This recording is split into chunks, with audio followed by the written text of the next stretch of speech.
We in here. Yo, what is going down, y'all? The most underrated podcast, man. Broadcasting from Certified Tattoo Studios. The homie Dow Palantonio sitting across from me. I am your man, Thomas the Franchise.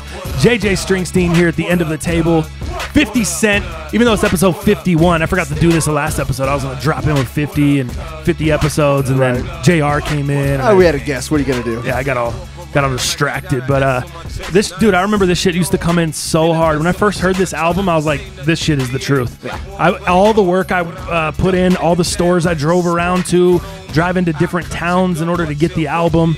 This was the hottest shit in 2003. Okay, spring of 2003. This was the hottest album. Sold 11 million copies. Couldn't find it in stores. It's right before the bootlegging shit was super heavy. So this just always brings back memories. Had to bring this one in on episode 51. Yeah. 51 episodes in the can, man. How you doing, crazy. Dale? That's crazy. Well, I think about this album, dude. When this album came out, that literally stopped me from making mixes. Oh, yeah, You know, all the mixes that you'd burn for your ladies and your girlfriends and all that shit. This album came out, I stopped. Yeah. It was on after this. I just wanted to... I was a new man. I seriously, you get in the car and play this, and you just feel like the most gangster motherfucker, Totally. even if you're not, you know? Totally. Some little idiot driving around the suburbs. It doesn't even matter, but it just makes you feel... Not pointing at you. I'm just saying if you were. Yeah. I wasn't either. I was, I was trying to get rich or die trying. Yeah, exactly. That's all I was doing. Exactly. Okay. Exactly. Actually, let me switch the song up here for the intro. This is better. This is more mellow intro music. That other shit wants me to. I want to turn up and hang out the window with a Glock 9. You know what I mean? This shit. This makes me. This is not a little more. I just want to chill and twist. All right. Welcome into the Most Underrated Podcast, man. Yeah, man. Huge weekend. So much stuff going on, dude. I went and got a new whip. Wait, your headphones or your mic is low? Headphones. Headphones are low. There we go. Yeah, I got you now. All right. Perfect. So I got a new whip finally. Yeah. Told you made the decision. How was that, man? Because there's a lot of driving involved to get that, right? You had a lot of maneuvering that day, right? After the cast. Drive all the way back to A-Town, then up to Thornton. So it worked out well, dude. It was nice. good. Got the whip I wanted. I decided to go a couple years older, 30,000 miles on it, but the car was it was 48 G's, brand new. And when the whip came out a few years ago, I got it for under 25.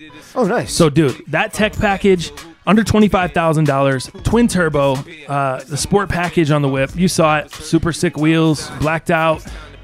For me, I feel like I robbed the thing. I feel like I did get it under Kelly Blue Book value. Yep. I think you get a car with 30,000 miles on it, that's nothing. You know what I mean? Like if I'm going to drive this car for a long period of time, it should last me, with no issues. Routine maintenance, keep up, it should be good to go. Exactly. Yeah. So I'm excited about it, man. I got the whip. You rode in it this morning for the first time. Hell, man. God, it made me a little jealous, man. Mine has some pretty bad lag. Yeah. Some pretty bad lag. That's pretty nice, okay? I miss my WRX. I fucking felt like Jeff Gordon in there with you this morning. I wasn't even driving. I know. Okay? We're flashing through one stoplight. Right. That's the length of the drive that we have when you pick me up. I literally I stepped on the gas a little bit, and we were at the shop here.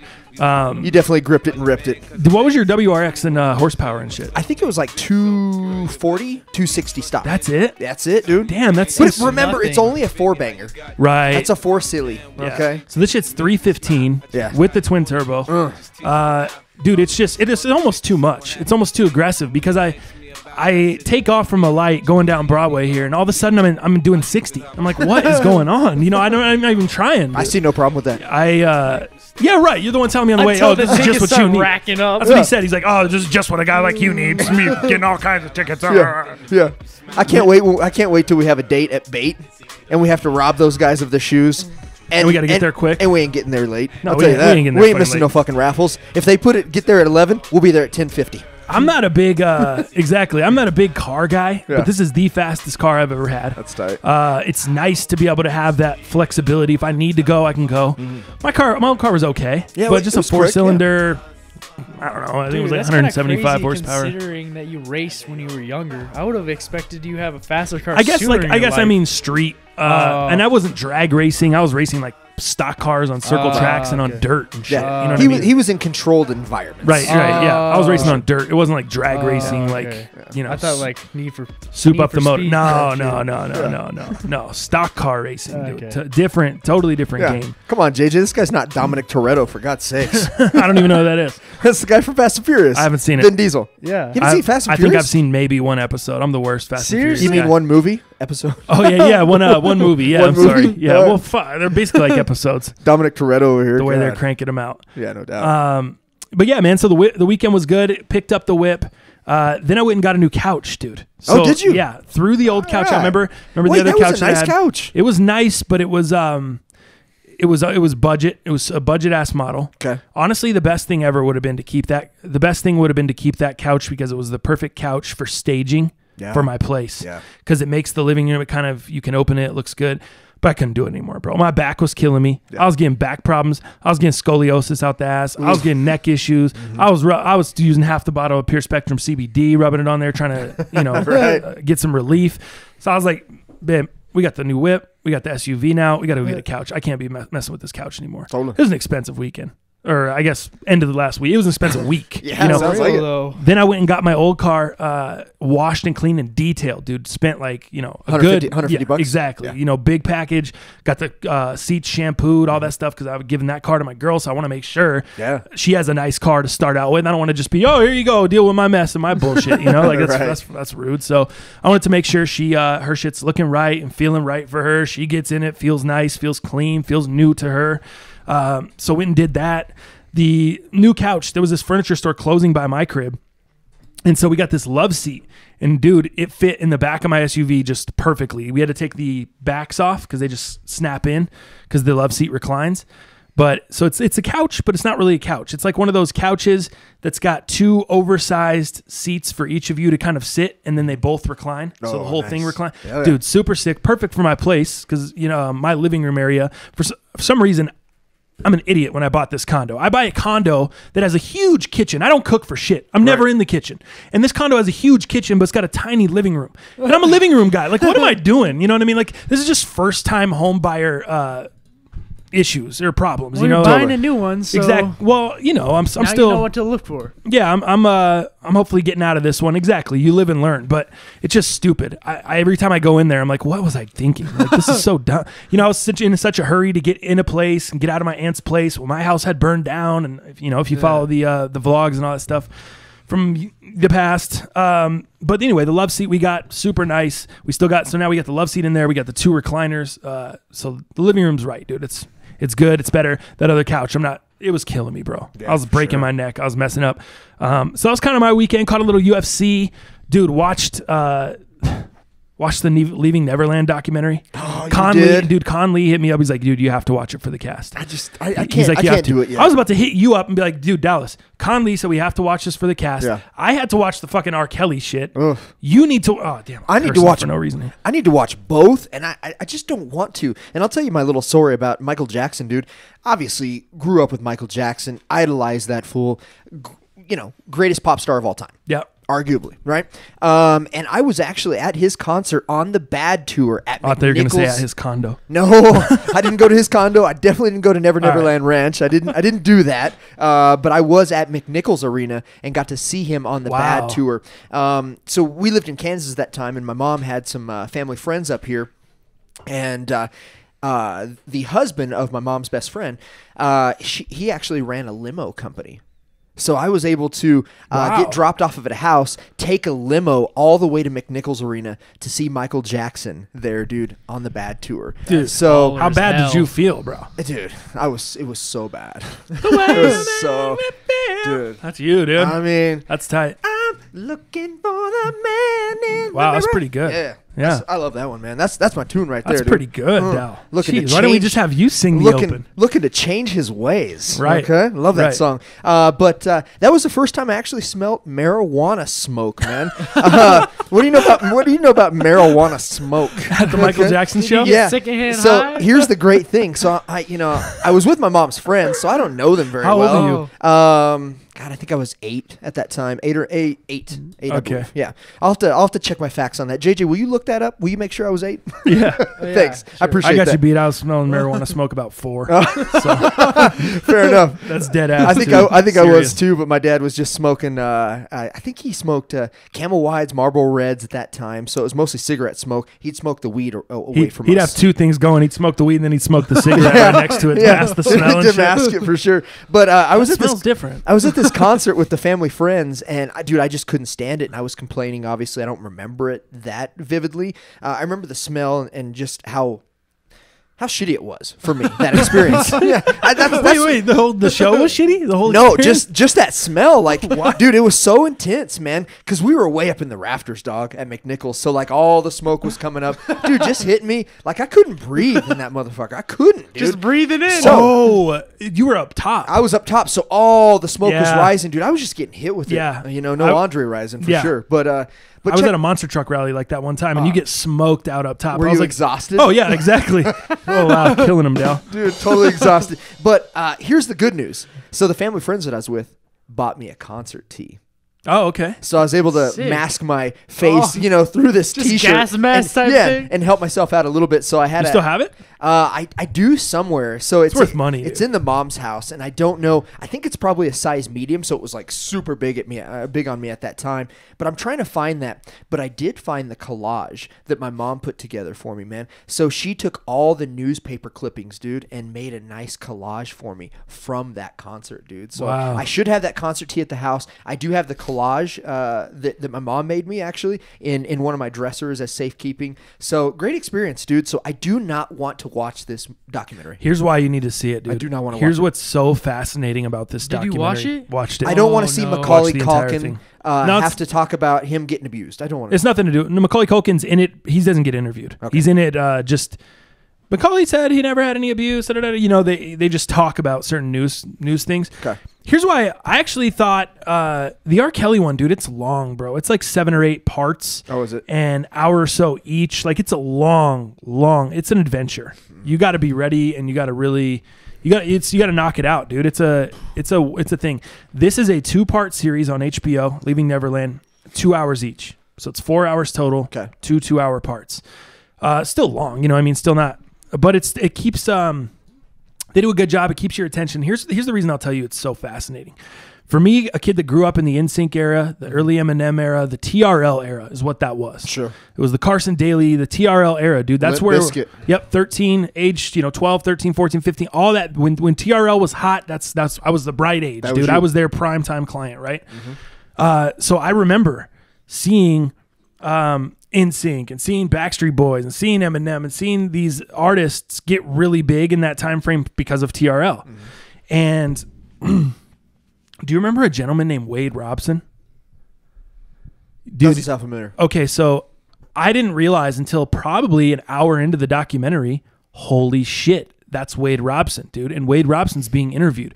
Wade Robson is a kid that met Michael. Well, he's not a kid anymore. He's a grown-ass man. I think he's near 40 now, or he's mid-30s. This is a man that met Michael Jackson when he was 5 years old.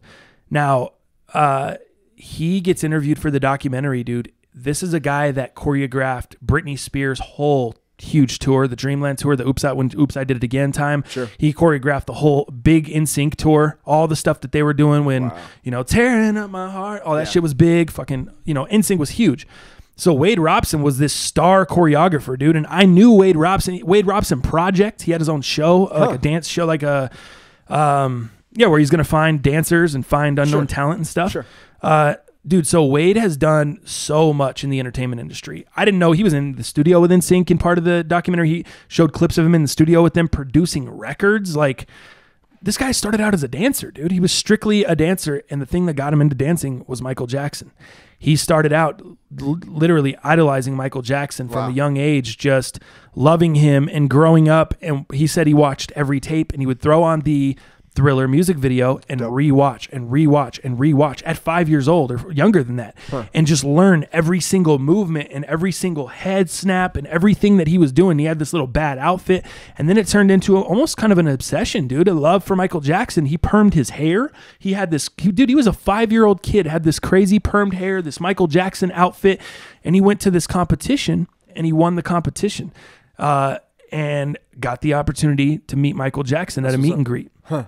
That's how this began.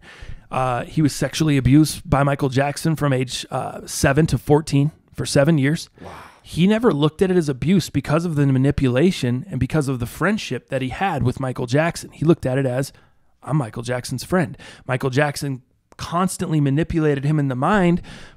It was like he said it was two different worlds. They would play during the day, and it was this Neverland ranch, and it was all these adventures and all this fairy tale stuff. And then when it became night, that's when the sexual shit would occur. That's when things would. But it was always. It wasn't. It was never like a. It wasn't like rape, or it wasn't like a forceful thing. It's hard to. You got to watch the documentary, man. It's It's interesting how he described it, and it's interesting. It really speaks to the mind manipulation of kids and children. It's scary as hell, dude. I don't have a kid, but it makes me, watching that documentary, it really makes me second guess who you would ever leave your kid with, who you would ever leave them with for a certain period of time by themselves. Dude, daycares, babysitters, that whole thing. And this is such a, it's weird because, you see all these comedians, and they played a bunch of clips, dude, of people just cracking on Michael Jackson, joking, people cracking Wade Robson, people cracking, whoa, why would you let your kids stay at Michael Jackson's house? You guys are idiots, it's just not that easy, dude.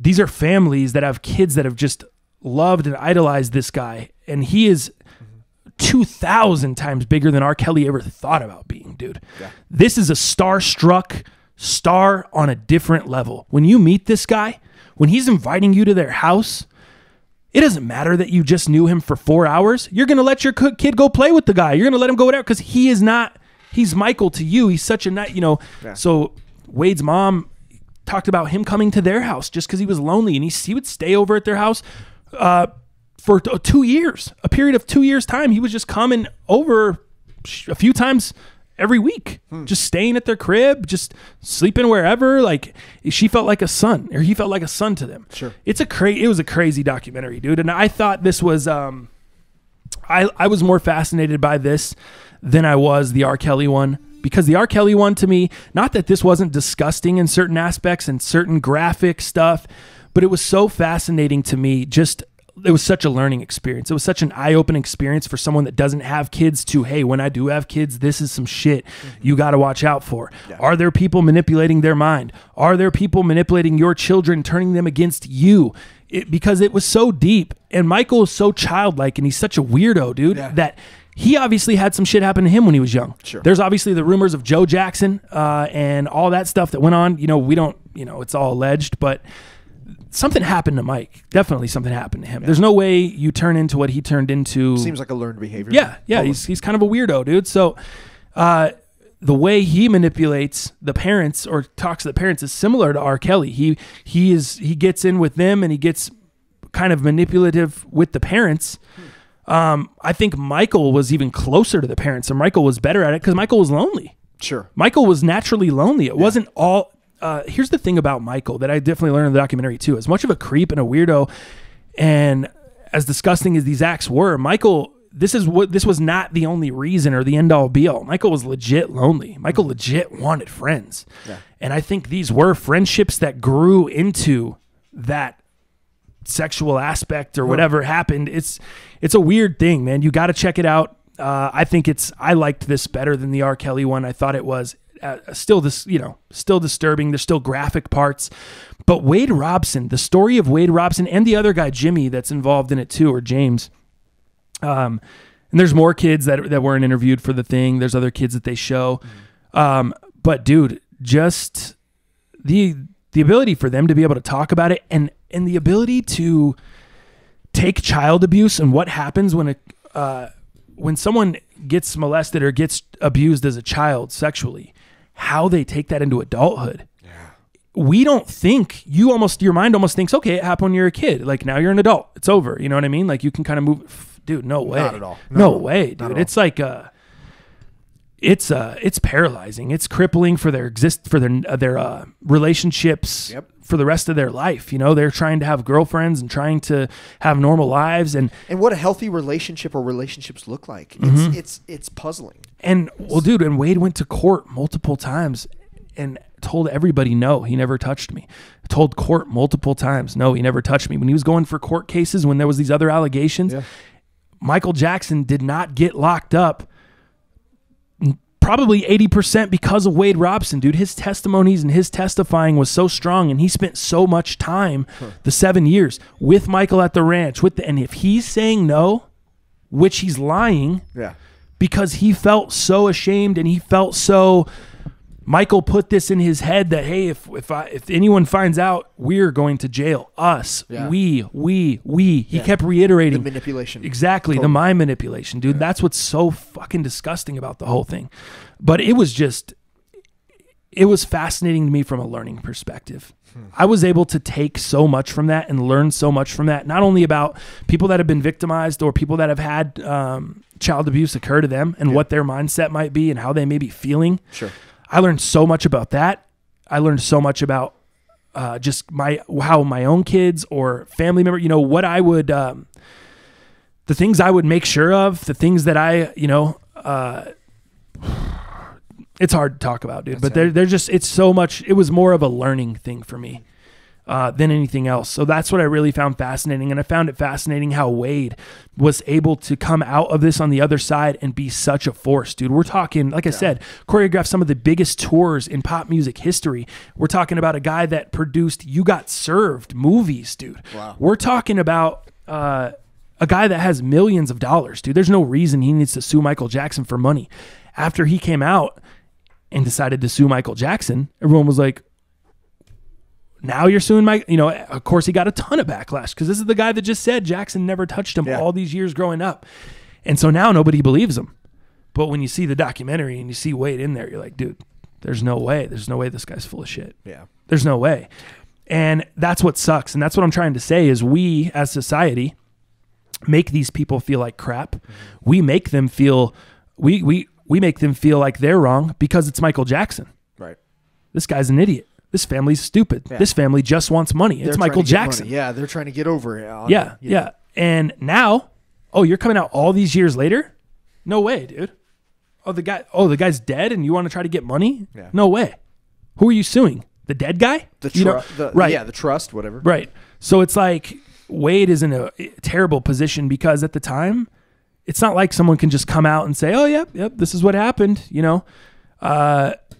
It makes you feel really bad for the people that did come out and weren't listened to. Mm-hmm. And I think Wade really felt that guilt as well because he testified against them knowing that inappropriate acts had happened. Mm-hmm.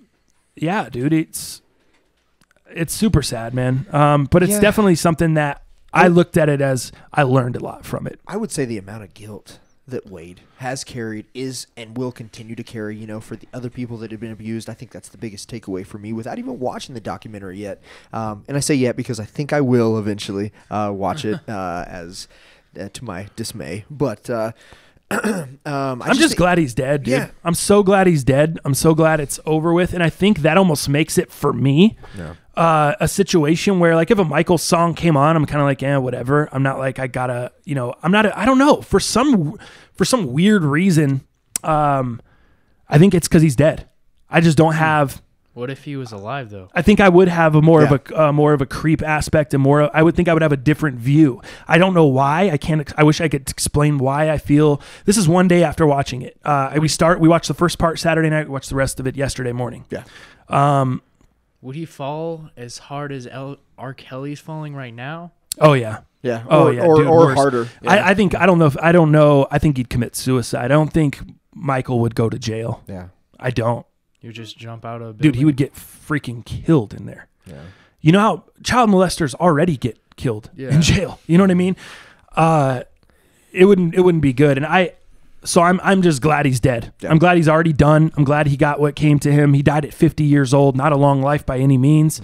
The guy obviously had issues. The guy obviously struggled. And I'm glad that he can never hurt anyone else. Yeah. What's up? Was someone deliberately trying to kill him at that point? Because they were saying his doctor supposedly killed him. We don't know. That's something they didn't really touch on in the really? No. And I think that's arguable. They talk about him dying, but what happened was when you have the the clout that somebody like Michael Jackson has, you can go to multiple doctors and you don't, as the patient, have to tell any of your doctors what medications you're on, what you've been given. You have the ability to say, no, I'm not taking anything, or yes, I am. So he had the ability to get whatever he wanted, whenever he wanted, via prescriptions, because he obviously felt bad in his head. He obviously had some emotional issues. He had a lot of issues, obviously, but I don't know that doctors necessarily killed him. I think Michael Jackson made the decision to get whatever prescriptions. That's what I believe, and I don't know that to be truth. The question I'm kind of like wondering is if one of these doctors found out what he was doing and just slightly laced one of his prescriptions with something to kind of make him slowly go into the night without a sound. Well, it's interesting in the documentary towards the end, Wade talks about the last time he went and saw Michael. Dude, this is what's so crazy about this friendship with Wade Robson that he had. Wade remained friends with Michael, speaking throughout the years, all the way until Michael died, dude. Like, wow. He was at Michael's house, I think, the last year that he died. I think he was at his house. Or the year, maybe it was the year right before. I'm not sure. But, dude, a grown man. Like, we're talking mid to late 20s. Wow. And that still went through all of this shit. Not any sexual encounters there. And yeah. Listen to this. Wade Robson has a wife. His wife went to Michael's house for dinner just to go over there, say what's up. And he's like, this is going to be cool. It's like a real, just a normal grown up convo with Michael. He's like, this is the first time I had ever seen Michael drink. This is the first time he had ever been getting into the drinking. This was new. He told me, bring some wine. So I brought the wine, show up, he says hi. First thing he asks, where's the wine? Did you bring the wine? Michael pours this huge cup of white wine, and I guess he's just guzzling it. Goes back for more while they're talking, drinking. He's just getting plastered, dude, just getting super fucked up, super drunk. And then he's like, I'll be back. And he goes upstairs. 15 minutes goes by, half hour goes by, hour goes by, couple hours go by. They're asking Michael's kids, Blanket and whatever the other kid's name is, hey, should we go check on your dad, or what's the deal here, And they're like, he's fine. Just like it was like normal thing, Yeah. And that's another thing my girl and I talked about too. Like, dude, what was going on with his kids? That's another curiosity I had. Yeah. Not and they never touched on any of that. No pun intended. Yeah. But this man, so he went upstairs, passed out.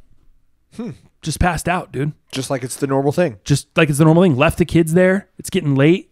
The kids need to be put to bed. And he just went upstairs and passed out. So I think he was already on this path, dude. Yeah. I said all that to, kind of go back to the pill thing. He was already on this drinking, drugging type of path. And he already knew, like, stuff already wasn't going good for him. And this was the first time that he had introduced alcohol into it. So that guilt was just building up, it sounds like, and just finally ended him. Yeah. You never know.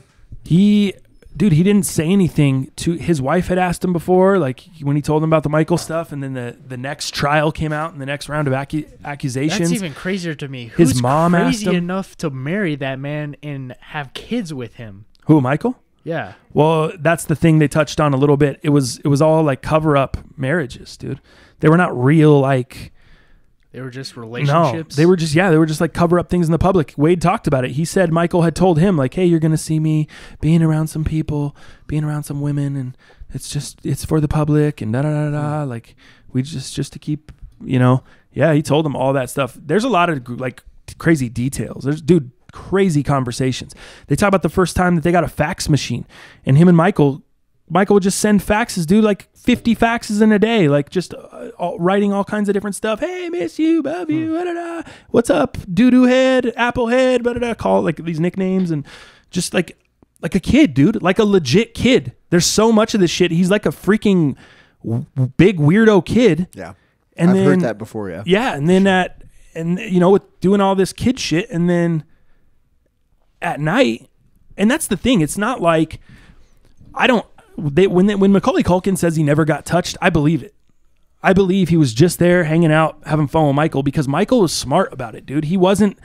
Michael wasn't not smart. I don't even know why. That sounds like I'm giving him credit, which I'm not. But he was calculated. Deviant, yeah. He was calculated with it. He knows Macaulay Culkin's a high profile kid. The first time he met him was on this set of a commercial, and they hung out and kicked it or whatever. And then Macaulay's career took off. Sure. There was no You're not bringing Macaulay Culkin to come kick it at the Neverland Ranch for a week. That fool's schedule was insane. He was already gone. Like, Michael was friends with Macaulay through the public eye, and they were friends, just cool. Yeah. I think. I think they met during the Uncle Buck era, and then Macaulay's career just skyrocketed. So I don't think he was doing anything with Macaulay. I don't. I think it was these kids that were under the radar. This Brett Barnes that they talked about. This Jordy, whatever, I forgot the kid's name they talked about. Obviously Wade Robson. Obviously this Jimmy kid that was interviewed. They don't tell you how many kids. They don't talk about how many kids. They don't talk or how many victims or anything like that. But it is weird that this Cat Williams skit kept popping in my head when he is just roasting Michael Jackson a few years back, probably back in like 2011 or 12. 11 or 12, yeah. And it's after Michael had died. And he's roasting him, dude. And he's talking about just everything. And he talked about he's like, what do you guys mean? Like, how do you guys not know that this man's a weirdo? You know, like, how did nobody know? He built an amusement park in his place. He's got this Neverland Ranch. What would I do if I was trying to abduct some children? I don't know. Come up with a bunch of games, free rides, toys, candy. Like, Cat Williams, like he's Eminem, saying all this stuff about the shit for R. Kelly. Right. Well, M's blasted Michael too before. Yeah. But it was interesting the way he built this Neverland Ranch, dude, because it was way out in the middle of nowhere. Mm-hmm. Yet it was a long ways to get there. There was no houses close to him. And then there was so many houses in different places on the property, dog. It wasn't one house. Yeah. So Michael would invite a family out, and then he would constantly be gone all day with the kids. He would be out and about doing things, doing whatever. Yeah. And the parents were like, I can't even find him. We can't even find them. We just assume they're out playing or whatever, you know, not knowing what's really going on.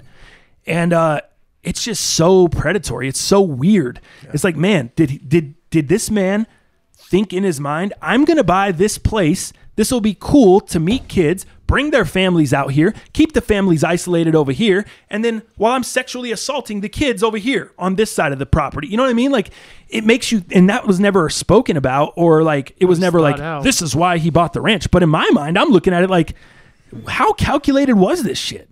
How, you know what I mean? Yeah, totally. It's insane to think about, dude. It really, really is. That's scary. It is wild, bro. It is wild.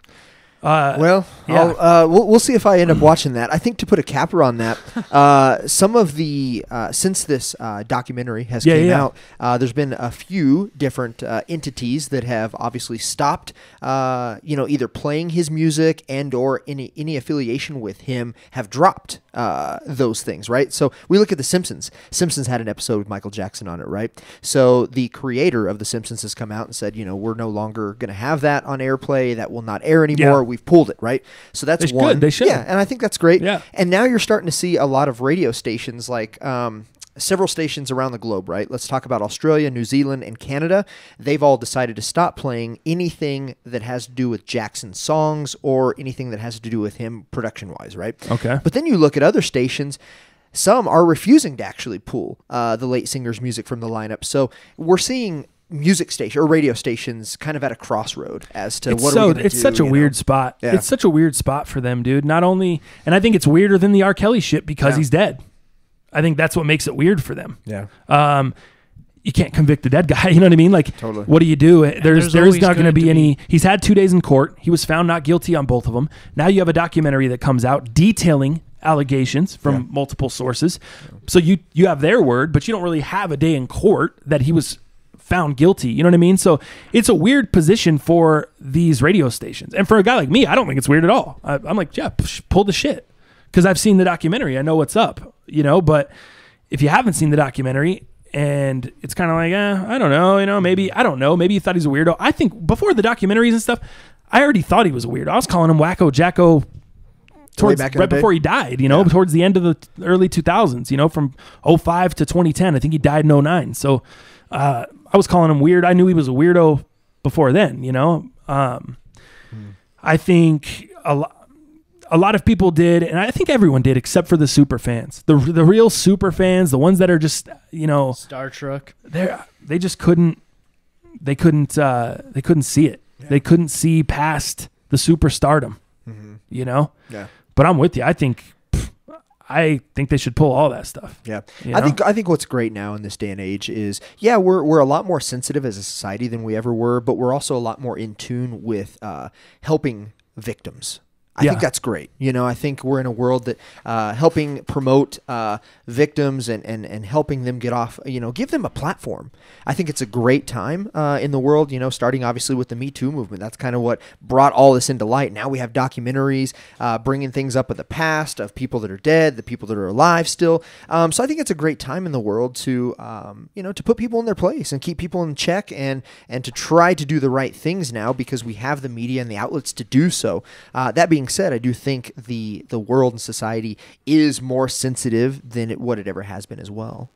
But being sensitive to these events that have transpired that we do know of, you know, I think it's a great time for victims to get their word out and to get their stories out. So I wanted to show you. I wanted to show you a picture of Wade Robson just so you could see. You never seen this guy? Scroll down a little, maybe. He's this guy in the picture with the hat. Yeah. I've seen that picture. That picture is notorious. This one here, the smooth criminal outfit. Yeah, dude, where he's got the smooth criminal outfit. Michael Jackson's got the red shirt, and he's almost got his chin on Wade's shoulder. I've seen that picture multiple times. Okay, but I haven't seen him like, you know. Dude, I just remember him from TRL and from those MTV days. Dude, he was the guy behind it all, and he was actually.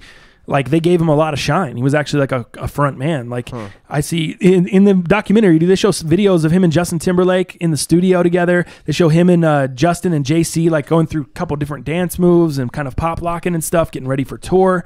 When did his career pop off? Wade, it's crazy, dude, because Wade met Michael Jackson earlier than that Smooth Criminal photo. Oh, really? Earlier. He was 5 when he met him. Wow. I'm not sure how old he was in that photo, but the sexual abuse started at 7. Huh. And he basically looks about 7ish in that picture, maybe. Well, in the documentary, it kind of opens up and it's talking to Jimmy, and then it's talking to him, and it's like, like I said, I didn't put 2 and 2 together. Yeah. And he's like, I'm Wade Robson, and Michael Jackson was my idol, and he also sexually abused me for 7 years. That's how the documentary starts out, and it's crazy, dude. Like, wow. I think the thing that fascinated me so much is Wade. I'm so fascinated by Wade, dude. Mm-hmm. In this documentary, I'm fascinated by Wade, who's an Australian kid. His parents, it split up his family, dude. They moved all the way to the U.S., all the way to L.A. to be closer to Michael and his mom did this. And he has brothers and sisters. He has a brother and a sister and their dad, and she left all that for Wade and to bring him here because she thought she was doing what's right. And now that family has resentment towards the mom because she put Wade in that position. Mm-hmm. You know, dude, it's so... What a crazy story. If this never happened, do you think Wade would have the career he does today?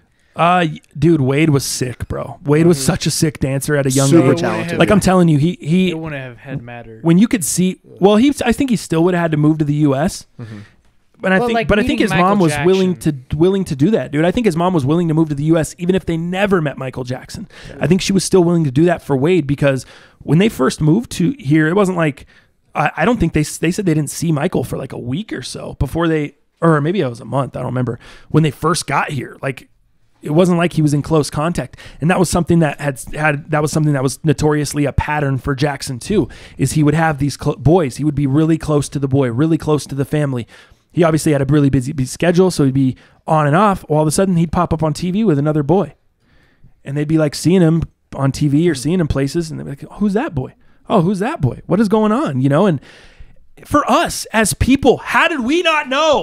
Like, I kept yelling that throughout the thing. I'm like looking at my girl like, this would never happen today, dude. No. With the internet, with TMZ, you notice if a motherfucker's walking in through a place 2 times in a row and his shoes are untied. Yeah. And it's a story. Yeah. You kidding me? You're going to tell me we wouldn't notice Michael Jackson creeping around with another different boy, holding hands with him as he's walking into shows or theaters or backstage or walking in and out of limos or off planes? And he's holding hands with different boys walking around, and no one ever thought anything. We never said anything. The paparazzi, you know what I mean? The internet would have been like, whoa, what is going on? Totally. What's up here? Michael Jackson would have been trending every day. Right. You know? For real. I mean, like, this kind of shit, which is a good thing. Yeah. This is never going to happen again, dude. Everything is exposed. Yeah. Everything's out in the open, and we're seeing it now. Everything that has gone on in the past is being pulled out. Mm-hmm. And I think that's another thing about the Jackson documentary is there is no video proof. All you hear is some graphic descriptions and accounts from the two guys. In the R. Kelly documentary, there's a lot of photos. There's the video. It's kind of blurred out, or it's edited, you know, it's blurred out and stuff. Sure. But there's like video and shit like that. It's such a different, they're so different, but there are so many little parallels of the mind manipulation, of the manipulating the families, of that kind of stuff that's just similar, dude. And it's like these creep patterns, bro. And if anything, that's why I would say you need to watch these, because you need to understand these kind of people are out there, and you need to understand what they're doing before they're doing it. Mm-hmm. If I'm talking to a motherfucker, I want to know I got a beat on this cat. This cat ain't getting over on me. Yeah. I'm feeling weird. I'm feeling a different vibe. And I think regardless of if my vibe is wrong, I think the fact that I'm going to be alert when I have kids, I'm going to be very up on it. On guard. That's a good thing. You know, as bad as or as weird as that might be, to just all of a sudden accuse people, or not accuse them, but tell them or say, hey, I feel a little weird about this guy. Right. I don't think that's necessarily wrong. I think you got to go with your gut instincts, and you can't trust anybody in this day and age. They call it a mother's intuition. Right. That is, it is what it is. When you got your kids going over to friends' houses or whatever, you've got to just know who you've got to know who you're dealing with. And even sometimes then it can creep up on you on a negative side. If they're good, if they're really good at what the hell they do, and they're real fucking weirdos and creeps, you got to be extra careful, man. Yeah, no doubt. Do you think there are more celebrities who did the same thing? I think there are a ton of celebrities that have so much dirt, dude. The thing I've learned about these documentaries is when you have money, saying money is power is not a joke, dude. Money is power. When you have money, you have handlers, you have secretaries, you have people doing stuff for you, and you can put certain people in certain places. You can put people in places to keep other people out of certain places. Dude, everything can be manipulated through these people without you having to lift a finger. As the creep, or as the person that's doing the predatory abuse. And you might not even know what's going on. You know, as a business owner, I think about these things all the time. Like, your image, your brand is everything. And when you start building your brand and starting to have a bigger brand and a bigger business, all of a sudden you have to rely on people to take care of certain things. That's when things can obviously get sketchy. Get pulled out from underneath of you. All kinds of different things can arise because you have somebody protecting this and protecting the interests of this person, and it's power is money, money is power, and there's no doubt about it. Power controls the world. I just didn't know if we were going to see a bunch of more documentaries, because it all started with It would not shock me, dude. Yeah, and then it just kind of literally fell from there. I don't think it started with Firefest. I think this is kind of... I thought that was the first one that kind of released that. There's been quite a few like documentaries that have done some stuff. That's the thing about documentaries. And it just seems huge because of social media today. Right. Yeah, right. I think it's kind of the cool thing to possibly do. But I mean, I think there's been documentaries of the past, and there will continue to be. But I think as we're in a more informative society, people passing, people still living, people getting older, you know, I think things are eventually going to come to light. And I think a lot of that is like what we just talked about, the Me Too movements. This is a great time for victims to come forward. This is a great world that we live in now to do that. And I think it's set a platform for these individuals who may have never ever said anything, but maybe they can now. Well, dude, this is so deep. Like I said, for there's Wade, backing behind it. This is a guy Wade that not only lied to everyone in his family, he lied to the world, he lied to his wife, and then he went and testified for Jackson. This is the friendship he had with Michael Jackson. Mm-hmm. This is a friendship that started at 5 years old. This is something that he thought, for whatever reason, I don't know, dude. I'm not in it, but I am so disappointed. And it's like, damn, Wade, what are you doing, dude? But I wasn't there. Yeah. I didn't kick it with Jackson for 7 years. I didn't get mind manipulated. You know what I mean? All that manipulation stayed with him from a kid all the way through an adult, to the point where he could not even still say. We can blame him all what happened to him, but you don't know what was said to him. You don't know what started at an early age. Dude, our brains are so moldable. That's the worst thing about our brains. Dude, it makes me like... I still deal with problems in my relationship that I have today with Robin from the previous relationships. And I would never say that I was manipulated, mind-wise, altered, or whatever, but I stayed in situations that I damn well knew weren't good for me. Yeah. And now I pay for those today with the way I handle things, or the lack thereof, with Robin. Yeah. You know, I'm in finally a healthy relationship, but the 8 or 9 that I've been with previous, who's to say, you know? But what I'm dealing with them with that shit now. Yeah. And this is not near anything that somebody like Wade in this case Right. had to deal with from a young age, where you're a kid, dude. You can't make decisions yourself. You Right. can't control a damn thing. You're controlled all the time because you're a kid. Dude, Wade said there was a point there where he's like, I wanted Michael Jackson to be my dad. Totally. I didn't give a shit about my dad. I didn't What? care about my family. I just wanted, I wanted to just be that close to him. I just wanted to be, insane. he was my role model. He was my idol. He was everything to me. Dude, And that's real shit. yeah. And so to kind of wrap it up, and actually you brought up a good spot to transition. Yeah. I watched both of these documentaries. I'm like you. I thought the same exact things. Man, I'm not doing that. That's disgusting. I can't watch it. I don't want to stomach that. But the reason I ultimately did, knowledge is power. I want to know what's going on in the victims' minds. I want to know what's going on in the creeps' minds. I just want to know. I'm such a behind the scenes guy. You know me, dude. Yeah. I want to know how we got here. Yeah. I grill everyone down to the bone just to figure out how do we get here. People oftentimes, they'll show up and wave 10 G's in my face. I'm like, cool. How did we get here? Break it down. Let's start from the beginning. I think that's why I pride myself on being a good interviewer and a good talk show host. I'm like that in real life. I'm naturally curious. I want to know what sparked this. How did it start? Yeah. Where did it come from? How did we get here? I always try to take things back to the root, even when we have problems, even when my girl have problems. How did it result? Started with me waking up on the wrong side of the bed and doing this.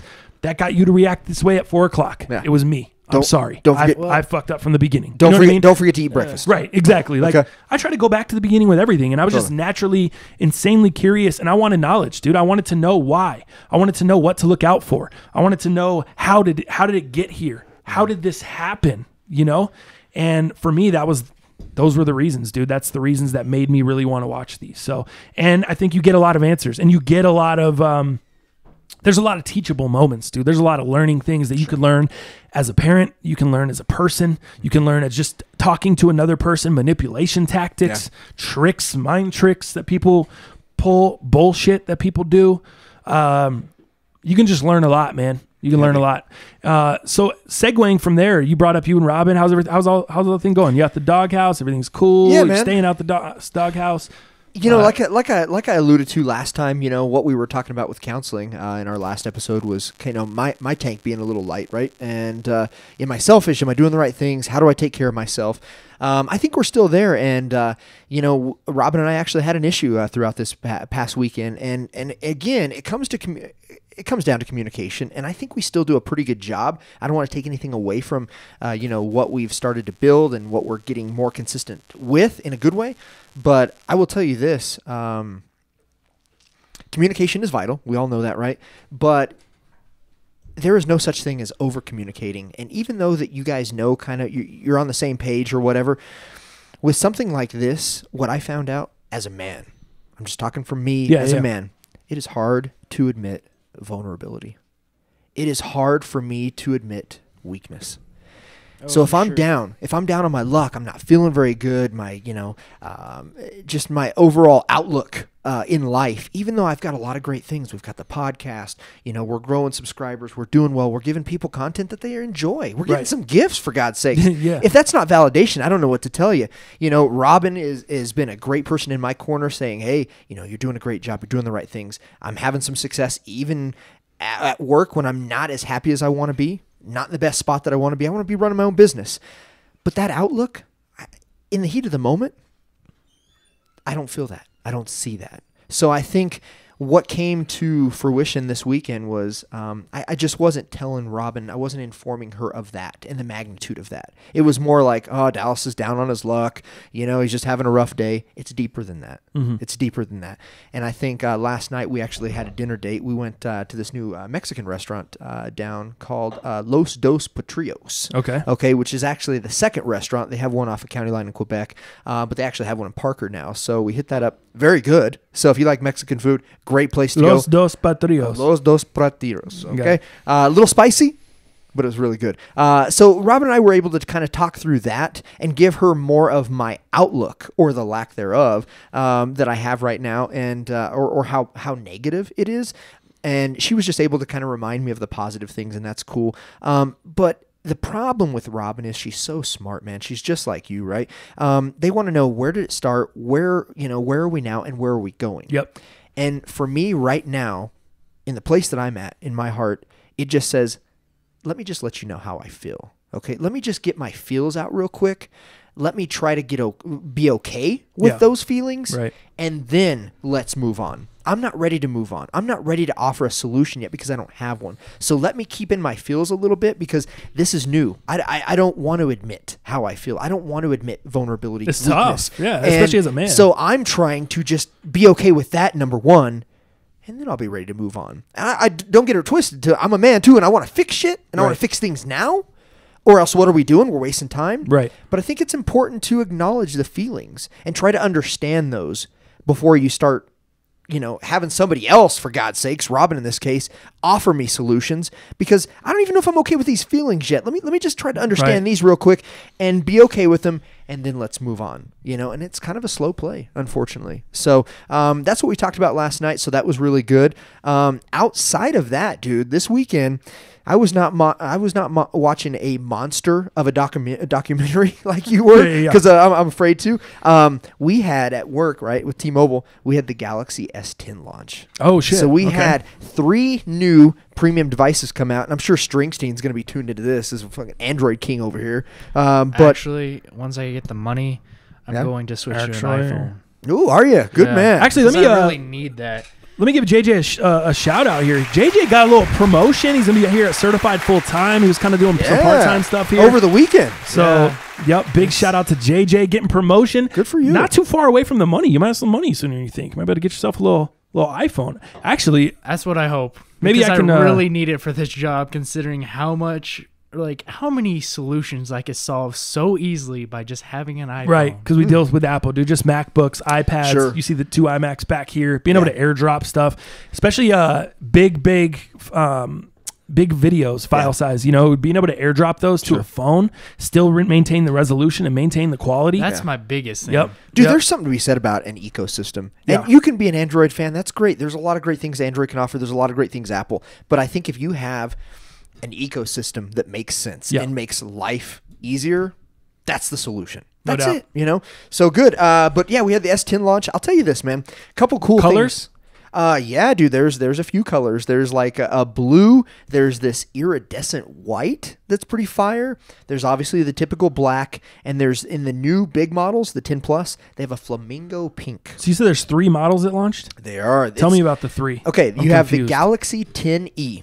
which is kind of the entry level. I'm getting confused. Yeah, 10e. 10e is an elephant. What is with both these companies? Apple's doing the same bullshit with the XR and all this other stuff. Yeah, I don't even know what it stands for. 10e. It's 10e, and then they have the Galaxy, just regular 10, just the 10. Okay, right, and then they have the 10 Plus. Okay.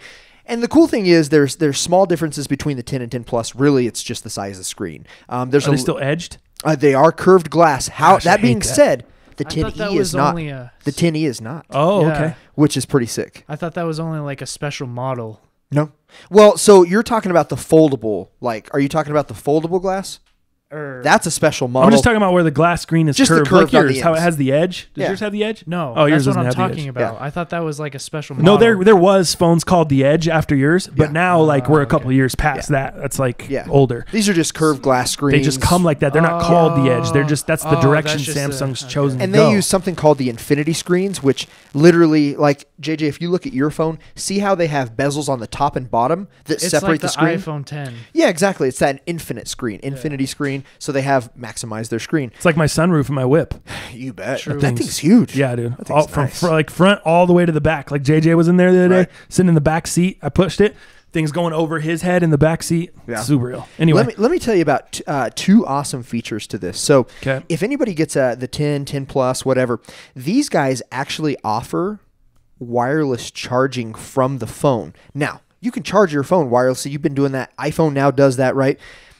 This actually sends a wireless signal out to another wireless capable phone. So, say you had an S10 right here. Yeah. I could lay my iPhone XR on top of the backside of your Galaxy 10. Okay. Your 10 could start charging my phone. Whoa, that's pretty cool. How sick is that? Pretty cool. Now, what I will tell you about Samsung, they're innovative. That's what they do. Yep. They do a lot of things before Apple does, and then Apple usually comes back strong and just almost perfects it in a way. And that's me being a little Apple biased, but I think when Apple does something, call me crazy, it works pretty for the damn most well. part. It's flawless, right? Yeah. It's flawless. Works really well, You and it's know? very simple for Yeah. the consumer. They take a really advanced technology, Yep. they perfect it and really simplify it for the customer, and then make it so it's idiot proof. And it can take a couple years at Right, times, exactly, right? yeah. Look how long Sometimes we had to it's wait for delayed. wireless charging. I Right. think the Galaxy 5 was the first one to do it. Stringsteen's, I think, You has know? wireless charging. Yeah, for sure. So So that's 20 years ago. He found it at the Arc. He found it on the Arc, man, the $2 rack. Right. Threw his Dang. SIM card in. He was Brick good. brack on the $2 rack. That's tight. All right, so that was one feature that I wanted to talk about. But other than that, man, you got to look at the milliamps of batteries. That's how they're rated, right? In this 10 Plus, it's got a 4,100 milliamp battery, dog. You know, we're talking the standard is probably like 3,200, 3,500. Dude, this, you know, hopefully we don't have any batteries issues like we did with the Note 7s, which were ridiculous. But, dude, the charging on these guys, the battery life is amazing. The low light speaker, they have really nice aperture. Aperture is the amount of light that is allowed into the lens to get you that realistic hue. Fantastic specs, man. Great phones. We had a huge successful weekend, dude. I was working my ass off all weekend, dude. A great successful launch. We sold out of pretty much everything except the E series. Pre-orders were off the chain. Aren't people that are buying high-end Samsung devices now, aren't they just buying the Note? Are people still messing with the regular Galaxies like that? Yeah, for sure. The Note's a specialty product, I think, because they're $1,000, so they're kind of on the high end of Galaxies. I thought the Galaxy was 1,000. The new ones are, yeah. So the new pricing on these guys, so it starts at $750 for the E, and then $900 for the 10, and then $1,000 on the dot for the 10 Plus. So the Note's probably going to be more. The new Note that drops this year is probably about 12. Yeah, you'll probably see the new Note probably somewhere in the third week of October. Gonna be a punch to the gut. Oh my yeah, gosh. dude, phones are getting expensive.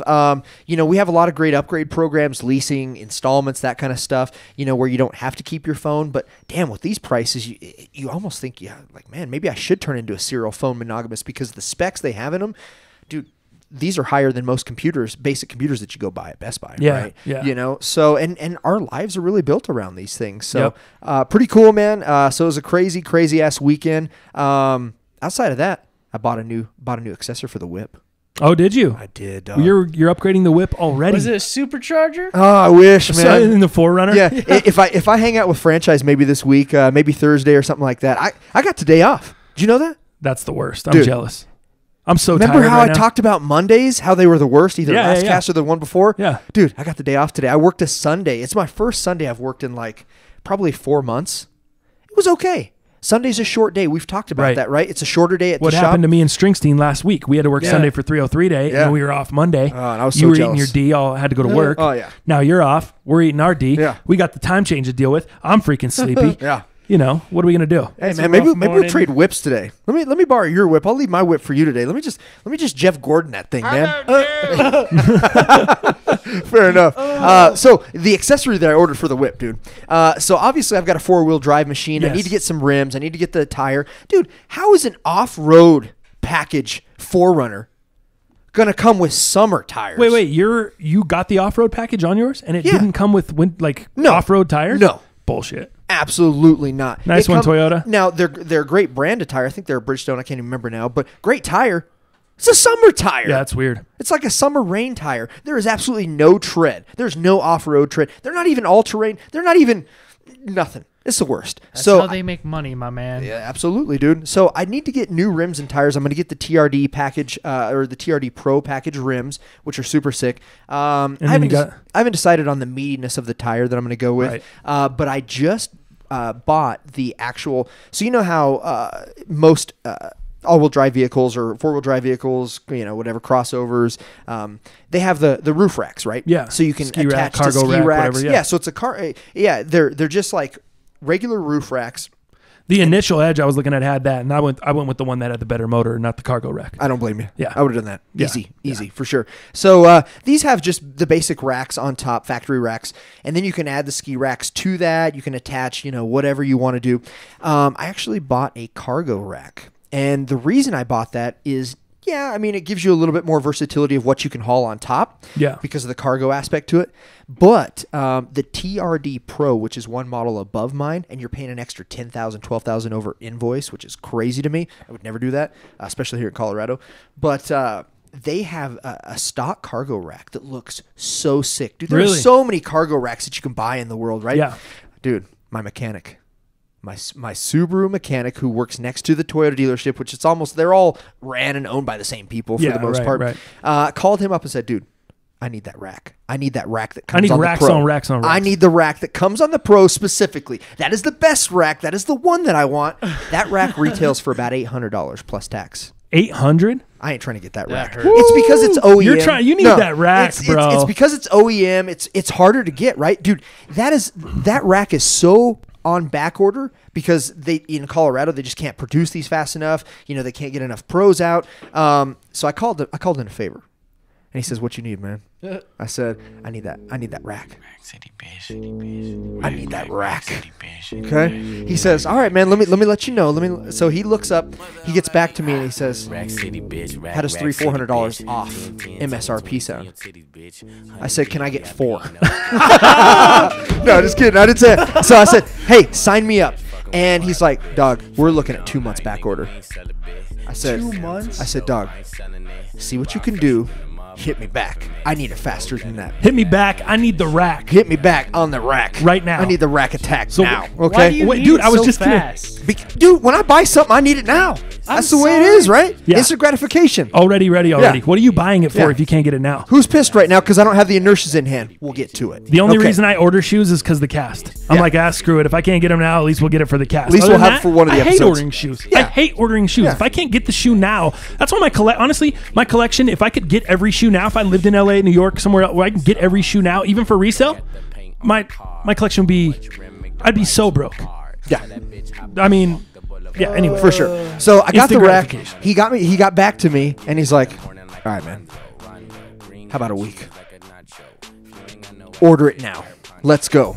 Already. So I got it just under $400 under MSRP, and I should have it in a week. And he and I are gonna bro out. We're gonna have some beers. We're gonna throw it on, and we'll be good to go. What'd you pay? You said? Excited. Let's see. So after, because it's big, right? Yeah, so yeah. shipping and handling was a little much. I think it was about $80 for that. Oh, so, dude, not bad. So I'm right at about $420. Yeah, but we're talking. We were talking before the show. If you get the Forerunner with the sport package and everything that comes with it, with the TRD rack, Pro, yes. it's like 12 G's more. Yeah. You can go buy the cargo rack and the rims and tires for what, 3 G's? All probably? you're getting is suspension. You're getting, I think they're using Fox suspension, so that's nice. It's not necessary, right? And you're getting that rack. You're getting the TRD skid plate. You're getting the rims and tire package, and that's really about it for an extra 10, 12 grand. Get out of here. Yeah, I wouldn't pay that. I mean, especially when you can do it yourself. You're kind of a car guy. I'm not really a car guy. Sure. I kind of just go with what it is, but kind of deal with that. But dude, I don't know. We're having some headphone static today, but I don't know if it's coming through on the cast. If you guys hear it, I'm sorry. I apologize. I may have to buy a new splitter, but if you don't hear it, screw it. You guys are fine. For sure. You guys are good to go. So that's what I got for the weekend, man. Yeah, let's did you catch any UFC? All I did, dude, I strictly watched the Derek Lewis Junior Dos Santos fight. I didn't watch any other fights. I got home late, rolled up a joint, smoked a little weed, clicked on ESPN Plus, watched the main event, kind of skimmed through the other fights, didn't see a ton of shit I really wanted to cared about. So I watched that fight, watched Lewis get beat down. Yeah. Dude, JDS he's coming back strong. Dude. I think they were saying in the next fight or two it should be a title fight, right? Yeah, for sure. What about that kick to Derek Lewis' stomach? Wicked. Dude, I was so confused because this kick happened, right? And then Derek Lewis, dude, he looks hurt. But all of a sudden, like, is it a trick? Is he trying to trick Is he playing us? possum? Yeah. What is he doing here? And then he, like, throws this big right-handed haymaker, dude. And I can't remember if he lands it or not on Dos Santos, but then he goes back to crouch down, holding the stomach again. Dude, what is he doing here? It was fun. Well, it's some old WWE shit, dude. He was hurt for sure. I've seen that in WWE. They play possum. You know, they play like they're hurt and then they pop up. He was definitely hurt, but at the same time, it was like, I'm bent over. I'm not about to get kicked in the face. Sure. Or just let this fool explode on me. So I want to come out and see if I can catch him. Yeah. And it would have been legendary if he would have played, dude. If he would have kept it for like a second more, and let Junior get a little closer, dude. If he would have caught him and just knocked him out right there, that would have been so legendary. Caught him like right by the ear, dude, and just a straight bell ringer out. Derek Lewis is already overhyped because of his mouthpiece. The guy can talk. He's funny. He does good interviews. His fighting isn't that great. Let's be real. He's not that great of a heavyweight. There are guys way better than him. He's probably gotten opportunities that he shouldn't have gotten, that he, there's probably fighters that are better. Let's just call it what it is. He has knockout power. He's heavy-handed. Mm-hmm. He can put some fools out. But as you can tell, once he gets into the higher ranks, it's going to be harder and harder. These guys are not waiting on that. These guys are not getting caught like that, especially Junior Dos Santos. Who's Daniel Cormier? He just fought before that. He looked terrible. Cormier embarrassed him. So it was just the last two fights, he hasn't looked good. He's kind of looked like what he is, a pedestrian MMA fighter. I don't think he's... And nobody needs to see John Bones Jones and Cormier again. Right. I mean, it's over. Right. John Bones owns that. It's over. We're done, right? Wait, Cormier? You don't want to see Cormier Jones? No, because, dude, Jones has his number, like, every time. I would like to see that fight still. Would you? I think I would. I just don't think you're going to anymore. I think that's over. That ship has sailed. That's what I think. So they're too old. But yeah, I think it's going to turn into Derek No Lewis here soon. I really do, man. And I like the guy. Dude, my balls was hot. Yeah. I love it, man. I think it's great. And I you get relationships with these type of people that have this type of vibe. I think it's great. Dos Santos whooped his ass. Yep. It was no contest.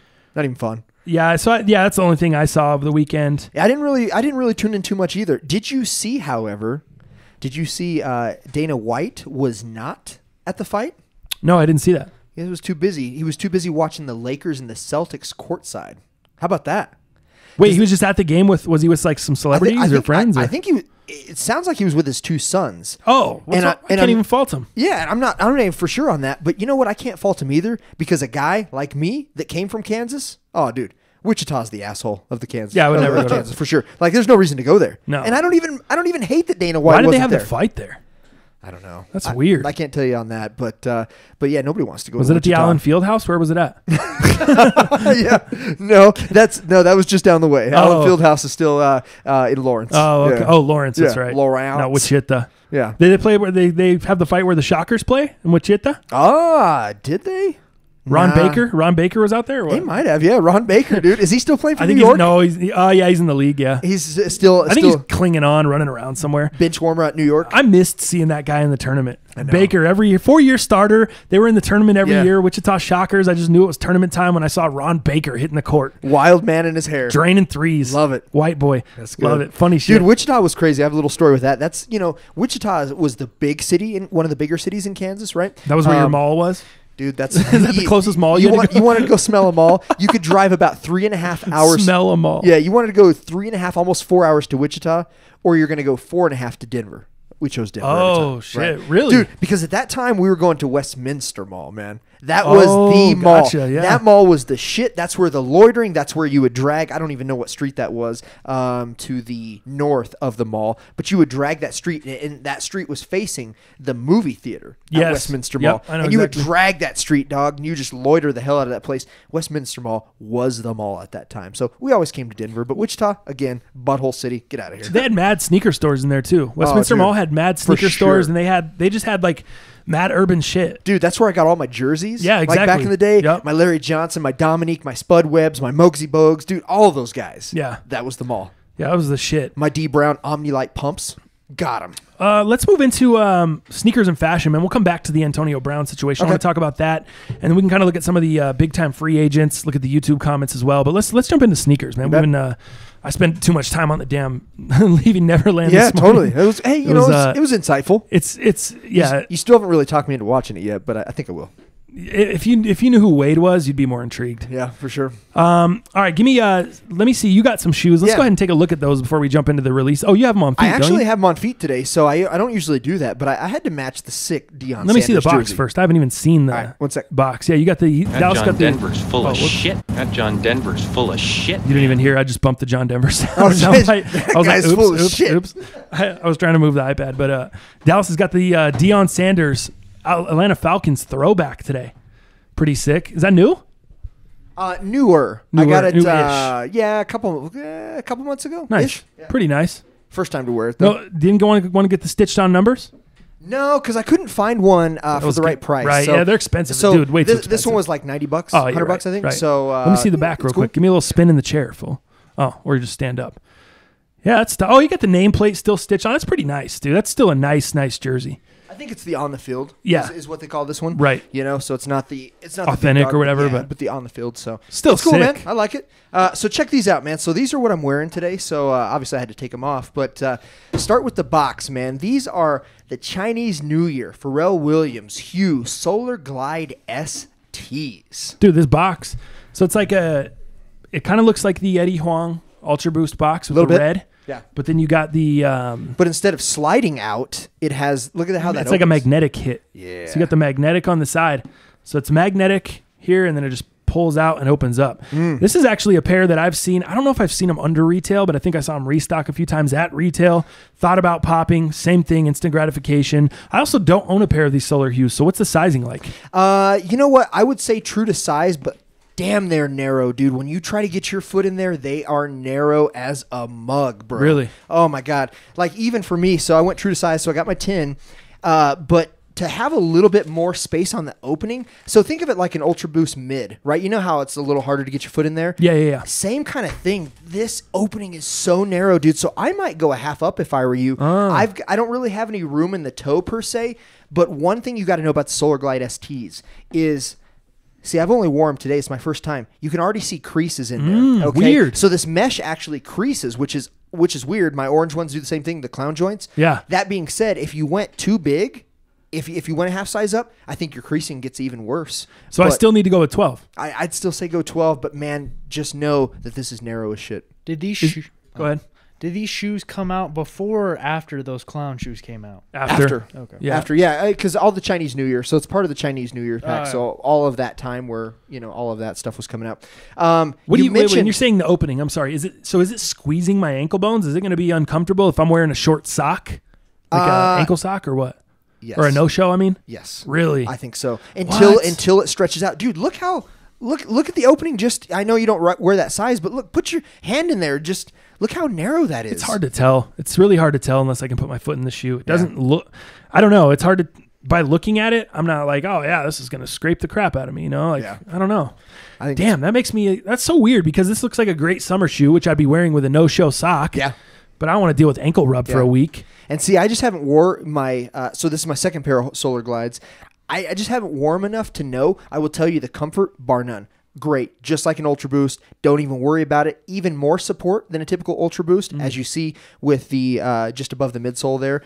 Great support, great shoe, dude. Super lightweight, but that ankle collar. All right, so the two trepidations here are the ankle collar and then the creasing in the toe. The creasing of the mesh. That's so in the weird toe. that the mesh creases. I know. It's one of the first one I've ever seen. And this is noted. I mean, you watch a lot of other YouTubers, that kind of stuff. They talk about it. This is just a weird model that I wonder creases. if I go look at the used joints on GOAT, if they're just all creased out. I bet some of them are, for sure. Not that I would buy used because, I mean, these things aren't hitting for much anyway. Well, you mentioned price. I didn't know you were that interested in these, and that's just my bad for not talking to you about them. No. What do you mean? It's not your bad. I got these for $105. Oh, shit. Shipped from Adidas. Adidas just did that Spring Moon code, that was given 30% off. I got those for $105. I saw these on there. They didn't have a 12. Incredible. I think they went up to an 11 was the highest. How could you not buy this shoe? That's so well done at 105. I had to, man. And you also, if you pull them out, you also get a set of white laces, but the laces are kind of my favorite part of the shoe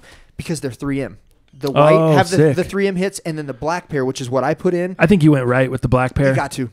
I think they look really ill with the black pair. And you could do one white, one black. I think would look cool, but I like the blacks better. I do. 3 stripes on the lace tips there. Really, really nice touch. The gold Adidas hit on the tongue is super sick. You got Hue in the right shoe, and then you got the what's the logo on the toe? The logo and on the box. So the logo, obviously a Chinese logo. I believe it stands for what was it now? Sorry, I should know too. Yeah. Actually, I should know. I don't know on the shoe. You should know. Prosperity. Sorry. Prosperity. All right, so it's the same thing on the toe and on the toe box of the left shoe. Pretty sick. That's all I can find. I think it's Prosperity. So, if anybody knows otherwise, hit us up in the YouTube comments. But that's all I can really find on that logo. It's supposed to stand for this backwards way of seeing it as Prosperity. Does this have anything to do with the year of the pig? Well, I would assume. Yeah, I would assume so. That's what this Chinese New Year is. Well, I thought Eddie Wong was the whole. That's a whole different thing. So he has his own Eddie Wong, logo. it wasn't a Chinese New Year. Oh, it wasn't? I don't think. The Eddie Wong. I thought it was because it was like the year of the pig, so it had that kind Oh, of... no, you're right. I'm thinking about something else. I'm sorry. The Ultra Boost, yeah, the Eddie Wong was a The Chinese Eddie New Year. Wong was a multi kind of deal. Yeah, so any Chinese New Year I'm sorry, with the red has obviously the year of the pig. But Eddie Wong, though, he had like, it was for his barbecue boys. Yes, barbecue boys. That's what I was thinking He had his own panda but it still logo was the Chinese New Year. that is his logo. But yeah, I think these are all a part of the Chinese New Year as well. Okay. Absolutely. The barbecue. Boys. No, it wasn't barbecue boys. It was Chinny Boys. Yeah, Chinny. Oh, was it? Yeah, Chinny Boys. Okay. Chinny Boys barbecue. That's what it was. Damn. It took me a minute in my brain. Dude, I'm telling you, I'm so tired today, bro. Dude, that hour. Are you a fan of daylight savings? Or do you care? I am. Do you like it? I am. You like and it? here's why I like Screw it because Benjamin Franklin. Yeah. He fucked us all. because then it's not good. You know what? JJ. I'm sorry, I had Jesus. to. Said 3 words on the cast. One of them's an F. Yeah. Jesus. Talk more than that. What the hell? Welcome to the cast, everybody. Yeah, so I like that hour because what it does is, obviously it doesn't get dark as late as it was. No, it doesn't get dark as quick now. Quick. Yeah. Sorry. So it's going to be darker. Like when I woke up this morning, it was still a little, well, initially, when I didn't miss my alarm. Yeah. At 6:30 when I woke up, it would have been dark. Yeah, But it allows me to golf longer. Yeah. You know what I mean? Yep, summertime golf. That's what I like. I do like that once we get to the summer part, man. I absolutely hate springing forward. Mm-hmm. The falling back is nice because you get an extra hour of sleep, but it always sucks when you come into work the next day or the following week or whatever, and it's dark at 4:30. Yeah. You're like, what is going on out here? It's 4:30. How is it getting dark? Right now, where we were at, like it had been getting dark about 6:30 or so, 6:30, somewhere between there, and we're still gaining 2 minutes a day, the summer solstice, but I'm just not. I hate when we spring forward, dude. It screws me every time. I couldn't fall asleep last night. It's already midnight. I'm laying there. I'm looking around. I'm staring at the roof. 12:30, 1 o'clock. No, I need to fall asleep. Can't sleep. It just messes with me, dude. I don't know what it is. Let me tell you what was so great for me. I worked a Sunday for the first time in like 3 months, right? Yesterday, dude. The day flew, dude. Like I had no idea what was going down. So just make that in your routine. We'll start working every Sunday after daylight savings. Your days will just fly. It's a good thing you learn that now when you're trying to transition. Yeah, into a new career. that's good. Yeah, no doubt. Only took you 10 years. I think when we run our own business, I think we just take the next business day off. Right? Yeah, I think that's what we do, man. Except we can't because we're on the cast. Oh yeah, fair enough. Well, no wait. The next business day. Well, technically next business day would be Monday. Yeah. Yeah.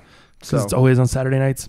All right, so other sneakers, man. What do you know about the new Air Max 90 Mars Landing that's coming out the 16th? Saw it. Yeah, the homie Joey here is really geeked on it. Yeah, loves it. I think it looks like diarrhea a little bit. I'm on the fence. I don't know how that orange is going to look in person because I saw round 2 from the New York City. Their post on the gram.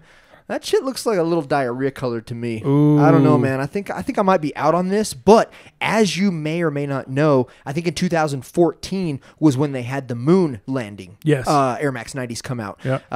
And dude, those have obviously sold really well. I thought they're done really well. I think they are way sicker than these. Sicker. And they resell for a lot more. Dude, the U.S. flag on the back of those ones. Oh, so sick. Ill. Yeah. Dude, it's a 4th of July shoe. It's a neutral shoe. It's a poppin' shoe. Yeah. That's the shoe. But this one, the diarrhea shoe. I'm with you. I'm not a huge fan. I do love the midsole. I like the space look on the midsole. Sure. I do like the Nike Air branding with in kind of like the metal plates on the back, or it looks like. But I'm not. Yeah, I'm with you. I'm not a burnt orange guy anyway. I'm not really an orange, like a Halloween or a burnt orange fan. I'm more of a bright orange or like a Bronco, like a bright, like the crimsons I have on today. More that kind of orange. I'm just not that kind of fan. Speaking of shoes, obviously we told you Dallas has the Solar Hues on. How about the Crimson 3s? JJ, what are you rocking today? The mid gray wolves. Jordan 1 mid wolf gray. Those are, I love that pair. Here's a question I would ask for you. Yep. So the moon landing, that Air Max 90, dude, sells for a hell of a lot of money. What is it at? Okay, so right now in a size 10, it's at $1,000. Size 10.5, it's at $750. In your size, dude, at a golden 12, $999. Shocking. That Okay. hurts a lot. What do you think resale is going to be like on these? Not as high. Not even close, dude. It's not done as well. I think it's going to be between $300 and $350. Yeah, I'd say initially there. It might even fall below that. No, well, I could see it. I could see after they're out for a while like this, I'd see they're around 5. Yeah. You think? I think they creep up into that. I think round 2, if I remember yesterday on their post, it was either 3 or 350 is what they were selling them for yesterday, and it hadn't even dropped yet. So well, maybe there's a ton of stock too. If you gauge it on that, I mean, you might see 350 as time goes on, because obviously these moon landings, I believe 2014. Let me check. 7/20/2014. So obviously there's an upswing. Well, I think the big appeal is the whole shoe is 3M, isn't it? Did you see that? Is it? Yeah, dude. Look at damn, I can't flip my computer around. But look up just look up Mars landing 3M. Just type it in. Okay. You'll see there. I think that's the big hit, and I think that is why I don't think a lot of people even know that. So I think that's why they're going to go up later on. Gotcha. If you can get them for that price, if you want the shoe, I think that's a good price. I think that's super fair. Sure. But I think they'll grow over time, and they'll sit around 350. Yeah, I think I'll try to get it. I'm not a big reseller by any means, but I'd like to just see it in hands. And if I get it off a sneakers app or whatever for retail at 160, I know that I can get rid of it and make obviously money back and then some. So I think I'd like to see it. This is just kind of what I see here. Mm-hmm. Ooh, if that's correct, dude, that's pretty sweet. Right. If that 3M is correct, I hope that's a real authentic photo. I hope that's not just a leak or something. It's from Kicks on Fire, which is super legit source. Like I get all my release dates through them. I use the Kicks on Fire app all the time. That's pretty sick. If that is the case, it's 2 days ago too. That puts it kind of over the top for me. And if you look at the midsole, how it's like this splatter paint, it almost looks like, JJ actually said it earlier, it almost looks like stars or like constellations on the bottom, of the shoe on the midsole. I think that's kind of a cool look too. But that 3M, dude, if that's the case, that puts it over the moon. I don't see, like I said, this is from 2 days ago. Yeah.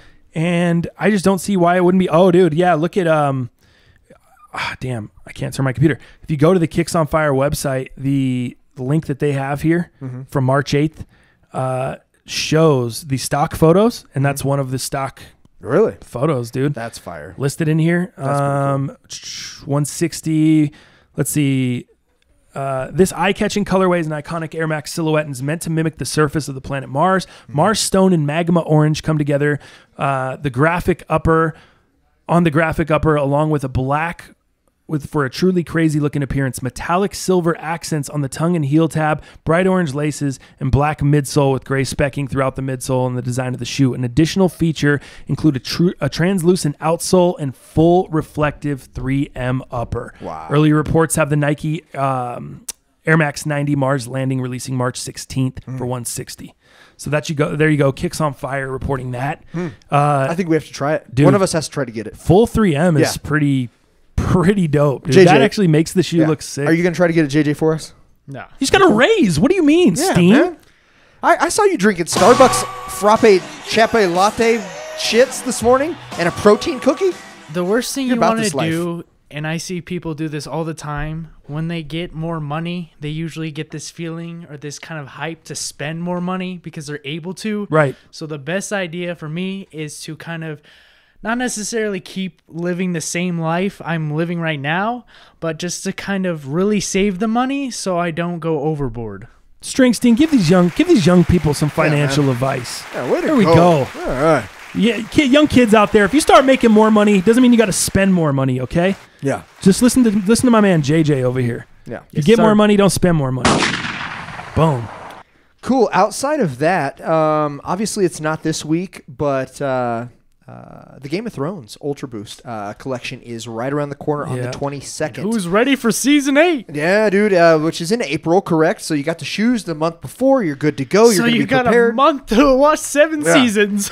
So it sounds like Finish Line is not necessarily doing exclusives, but it sounds like they're one of the big ones that are obviously doing the collection. So out of the 6, again, I'm going to say it again and again, I love the gray and black joints. Again, I don't know the House of Targaryens and the White Walkers and all the names of them. I know this is obviously the White Walker, which I think really, really pops. And did you know there's a whiskey? No. That they made here recently? Whiskey Walker? Yeah, it's actually the Johnny Walker White Walker whiskey, which is a Game of Thrones special limited edition. I hate whiskey, but that shit's pretty sick. I need that whiskey and I need that shoe. Dude, that bottle part of the cast. Dude. Yeah, I was gonna say That bottle's fire. Would right? you crack that open, or would you? I think I'd just display it it? somewhere. Yeah. I think it'd be cool as a display somewhere. Super sick. I don't. Well, doesn't whiskey age? So wouldn't that be the best thing? Whiskey's always going to age, just like wine, right? So the longer you keep it, the better in theory. But I'm not a big whiskey guy either. I'm a Scotch guy, which Scotch and whiskey are the same. Yeah, it's know. just they use different Is it waters, like and a it comes from single Scotland versus malt anywhere liquor? else. I love single malt. That's my jam. Single malt whiskey. Wow. So yeah, but that'd be kind of a cool collection. But I guess we can talk a little bit more about the Game of Thrones. But are you going for any of those? No. What if I cut reasons? What if I cut the flag off for you? Or I unseam? what if I unseam? Unhim? Get yourself a seam ripper. I got it. Oh wait, that's gonna rip. We don't want ripping. We don't re-up. We don't. We need careful. Okay. I think I can do it That's for you. overkill. I'm pretty sure. If you buy the pair, I'll do it. It's not only the flag. It's not only the flag. Of course Okay. you will. It's a combo of the flag, the nasty toe guard. Yeah. The ATR stripping. Yep, that ruined the Eddie Huangs for me. Huangs. And especially because of the crappy materials it's made of, makes it even worse. Looks like an old New Balance that Johnny Boost copped. Johnny Boost. It looks for the fourth reason. I don't watch Game of Thrones. Never seen an episode. Probably won't ever see any episodes. Same. It's a little bit late. It's too late to start jumping in now. I know some people say that it's never too late, but it feels Just late. read the books. Is that the move? Yeah, I don't time think for that that, would be the JJ. fastest Well, way to dude, do it. you could get the women's colorway that doesn't have that on the front, doesn't have that ATR stripping, or you could get the House of Targaryens, the volcano lava joints that don't have that.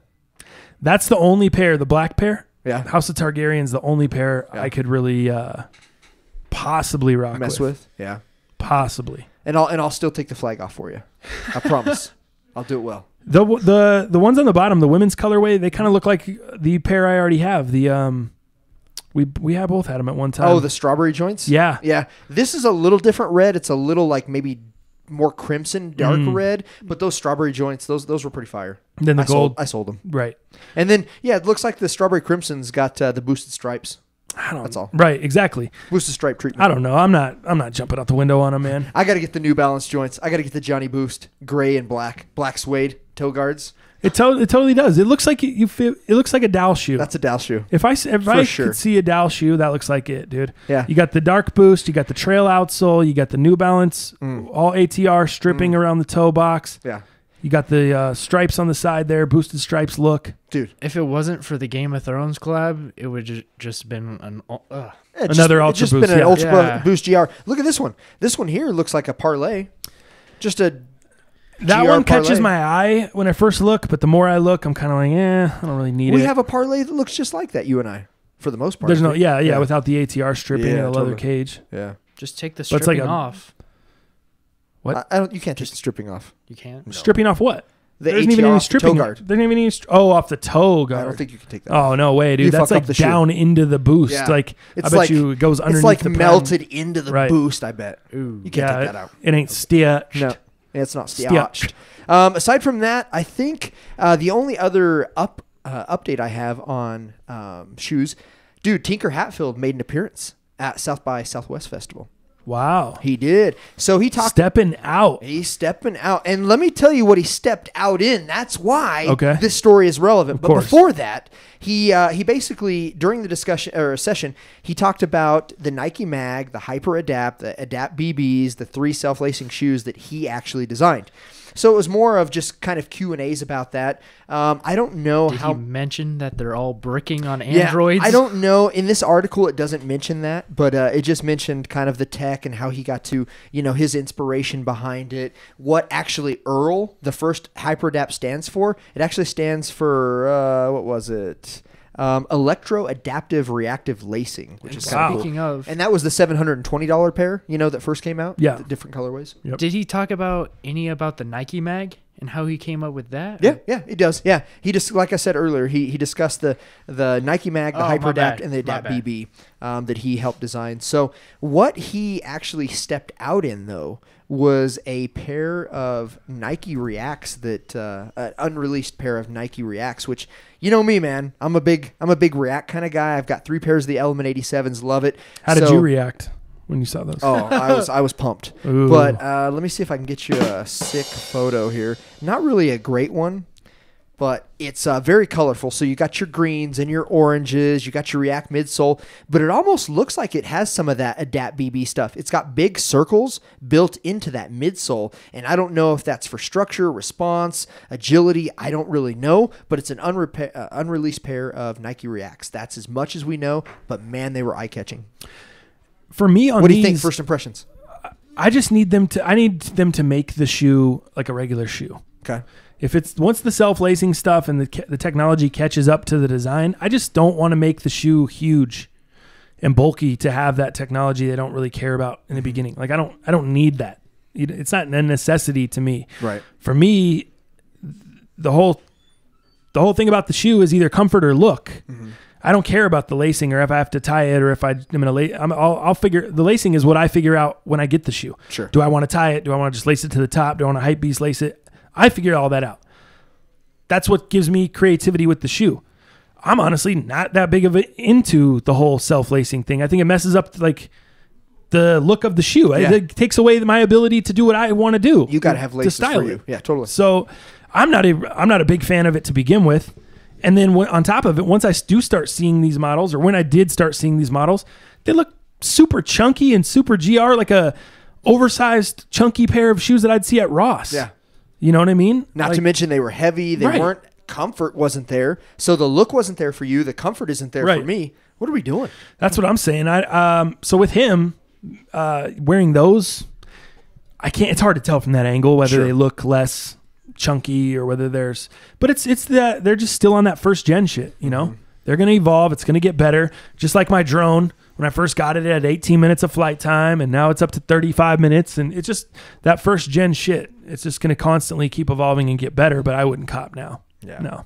I just love, again, Nike is coming out with great stuff. They're adapting. And I don't believe these to be self-lacing because this is just a general pair of Reacts. Look at the laces in there. So I just like how they look. I think they're cool. You like all those dots on the side of the... I don't know. I want to see what those dots are for. For me, being a tech guy, I want to know what the reason for the dots is. If there's no reason for the dots, no, I don't like the dots. Right. But the look is a little weird. They might as well throw those dots on the Mars landing. That's what they look like. They belong on that shoe. It looks a bit like a clown shoe. Like it looks to me like a React shoe with a Roche and a little bit of clown shoe all in one. That's React with some clown and some Roche. Let me see. That's what it looks like to me. Yeah, they're not bad, dude. Yeah, I'd wear them. But I'd like to know what those bubbles or those balls are within the midsole. Yeah. I want to know what those are. What do those do? Dude, look how big. Look at my man sitting next to him wearing the Adapt BBs. Yeah. Dude, look at how terrible those look on him. Yeah. It looks like he has Kevin Durant's shoes on his feet. Yeah. And like actual Kevin Durant's. Dude. Yeah. They just look huge. He's got small legs. He's got his pants rolled up. He's got, he's got the dad Jevin jeans. Not JJ, good. you got to get this photo from Dallas for the cast so you can put this up. Not a good look. I will. That's they don't bad. look great. That's really bad. I actually saw them in person yesterday, and the Adapt BBs. Yeah, they're too overhyped. Are they heavy in person? No, I actually didn't. I didn't pick it up. I just kind of saw it and just. Where at? The Rio. Oh, you went by? Yeah. I couldn't make it on Saturday. How was it? I couldn't either. It was dope. Galaxy S10 launch. What? You went over to the shop yesterday? Yep. We hung out for a little bit. Yeah. It was my little brother's birthday, and he just wanted another pair of shoes. So nice. We went by. He got a pair of turbo greens. So sick. Jordan 1 turbos. Oh, speaking of that, thank you for reminding me, dude. Oh, yeah. I got these for you. I forgot. The homie Adam Baker from the Baker, he gave us both a pair of these, same exact ones. Okay. Teal. I put them in my turbo greens because they go perfect. I don't know what you're going to use them in, but he's like, yo, I copped these for you guys, both for the cast. He's like, I'm an idiot. I was premature. Take them out of the package, dude. I was listening to the cast. You guys said you needed teal laces to go with the turbo greens. The off-white joints. He's like, I went on, bought these. Then I heard the rest of the cast and heard that the guy was sending them to you anyways from the Blazers, and that's not the actual teal anyways. So he's like, do whatever you want with them. Nice. I don't know. But yeah, these would go sick in the turbo greens. So he sent us some off-white laces. They're in like a light teal colorway. I put mine in my. Do you still have turbo greens? Yeah, I still got them. Yeah. I put mine in there and I wore them on Saturday, and they actually looked really dope. So super fire. Yeah, those are actually a little bit longer too. I got mine are shorter, and so I had to like skip some holes in the. Oh, did you? Yeah, they don't lace up like nice and high. Yeah. So if you want the shorter ones, let me know. But those will actually fit better probably. Okay. I actually might take mine out of the Turbo Greens and throw them in my Ultra Boost. Those mint Ultra Boosts I have. Oh, that'd be sick. Just to do it. Yeah, just to have 3 stripes with laces that say shoelaces, just to confuse everyone. Fair enough. Wait, are those Off-White Ultra Boost? Yeah. Maybe you should like sandpaper your Ultra Boost or something like. Yeah. Kind of make them like look all shitty and deconstruct them a little bit. If it was a pair I could rebuy, I would. Since they're me Adidas, no. Oh yeah, don't do that. I can never get these back. Don't do that. I was gonna say cut the tongue, try to expose the foam. Dude, cut the tongue. Look, hey, I bet we could do a DIY project on YouTube. I bet our viewers would love it. When we go full time, yeah, we'll save that. We'll right. save that. We'll save it for the YouTube in the future. So hey, that's what I got for shoes, man. Inertias. I want to talk about those last to finish out. Did you get them? I got one thing about Nike though. So after that, good thing, yeah. You can go here. Go ahead, Nike because we're talking about Nike. Okay, so you guys know Air Max Day is coming up. It's on the 29th, and the annual event first started on March 26 in 2014. Correct. And the first time they released the Air Max 1 was in 1987, and that started a revolution. And they want to start using that opportunity to make a revolution. So instead of dropping all the shoes that they're planning to, they're going to reschedule them. So those shoes are going to be dropping in the next couple months. But the whole idea is that they want to start a new chapter and start a new chapter, and instead they're going to start a new campaign called Give Fresh Air. And they're going to be partnering with local businesses to build a stronger sense in the community. And what they said was, we know that change happens when people come together. Give Fresh Air is a rally cry to unify sneaker culture around a shared passion to ignite change. Nike and our partners will create ways to give air to support the local communities. And our launch this Air Max Day won't be a shoe, but a call to action to pay it forward. 3/29/19 will not be about buying sneakers. It will be about giving them to others. Interesting. Yep. So on Air Max Day, they're saying there's not going to be a huge hyped Air Max. Yeah. No, nothing's like normal. dropping. Wow, There's crazy. going to be no shoes. They're just going to be given air to help the sneaker culture and give back to the people who need. Because they want to build a community around this. Where's this going down? Yeah.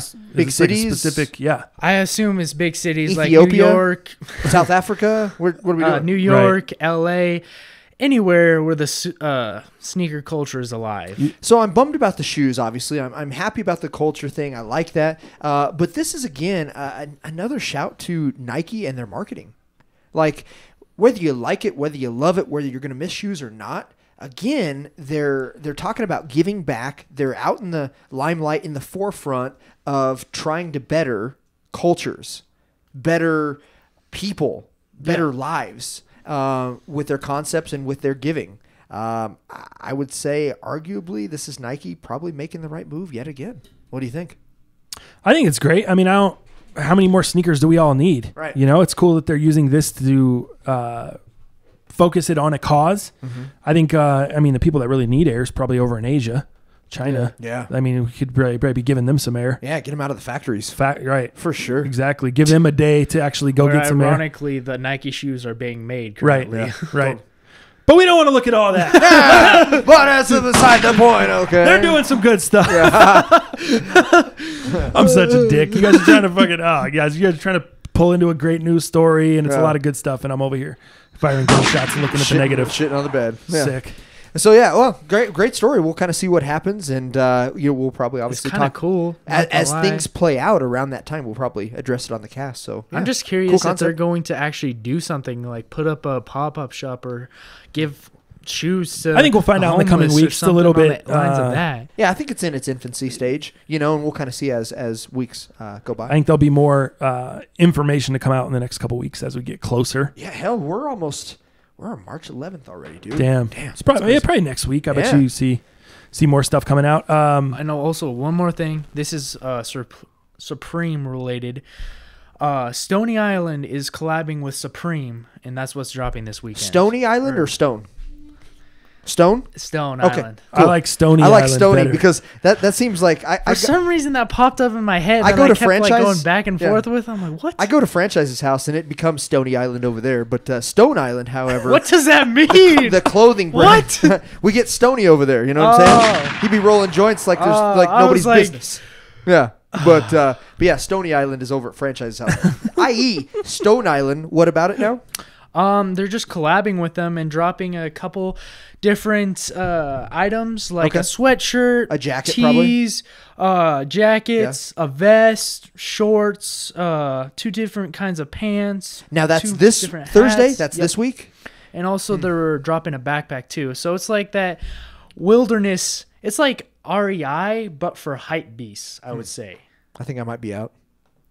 I'm Why? looking at You some have of a Oh, the, Forerunner. This would be perfect. Oh yeah, for sure. I need those Presto tints. I still need those. But I'm not a big fan of Stone Island. I think it's a very neutral color clothing, which seems to be what I would go for. But I don't have any brand affiliation with Stone Island. Like, there's nothing that makes me want to buy it, and it's very expensive. So I don't really need it. I'm the same way. I've never been a passive. big like- Stone Island guy. yeah. I don't own any of their stuff. I've never been up on it. Yeah, I can probably appreciate the It's things like I've for seen. the person who wants to buy Louis Vuitton but not so much stand out with it though. They want to like keep it low key, I feel like. I mean, Stone Island, like when I went to New York, I mean, Kith carried Stone Island in there, Barney, some of those places. You know, I just look at the price tags and I'm like, damn, I can create a better fit. Like, I'd rather wear a Deion Sanders jersey and some H&M zip-up pants that the homie has now hit me up on the gram and YouTube comments stating, where did you get those pants? Oh man, So, I don't know. I'm kind of out on that. I'm hoping to see some cool accessories this week. We'll see. They haven't really talked about any necessarily. It's mostly just Stone Island leaks. Yeah. So we'll see. We will get that. It sort of sucks because those usually drop Tuesday midday right when we're uploading the podcast. Sure, So it's like, sure. really? So then Great.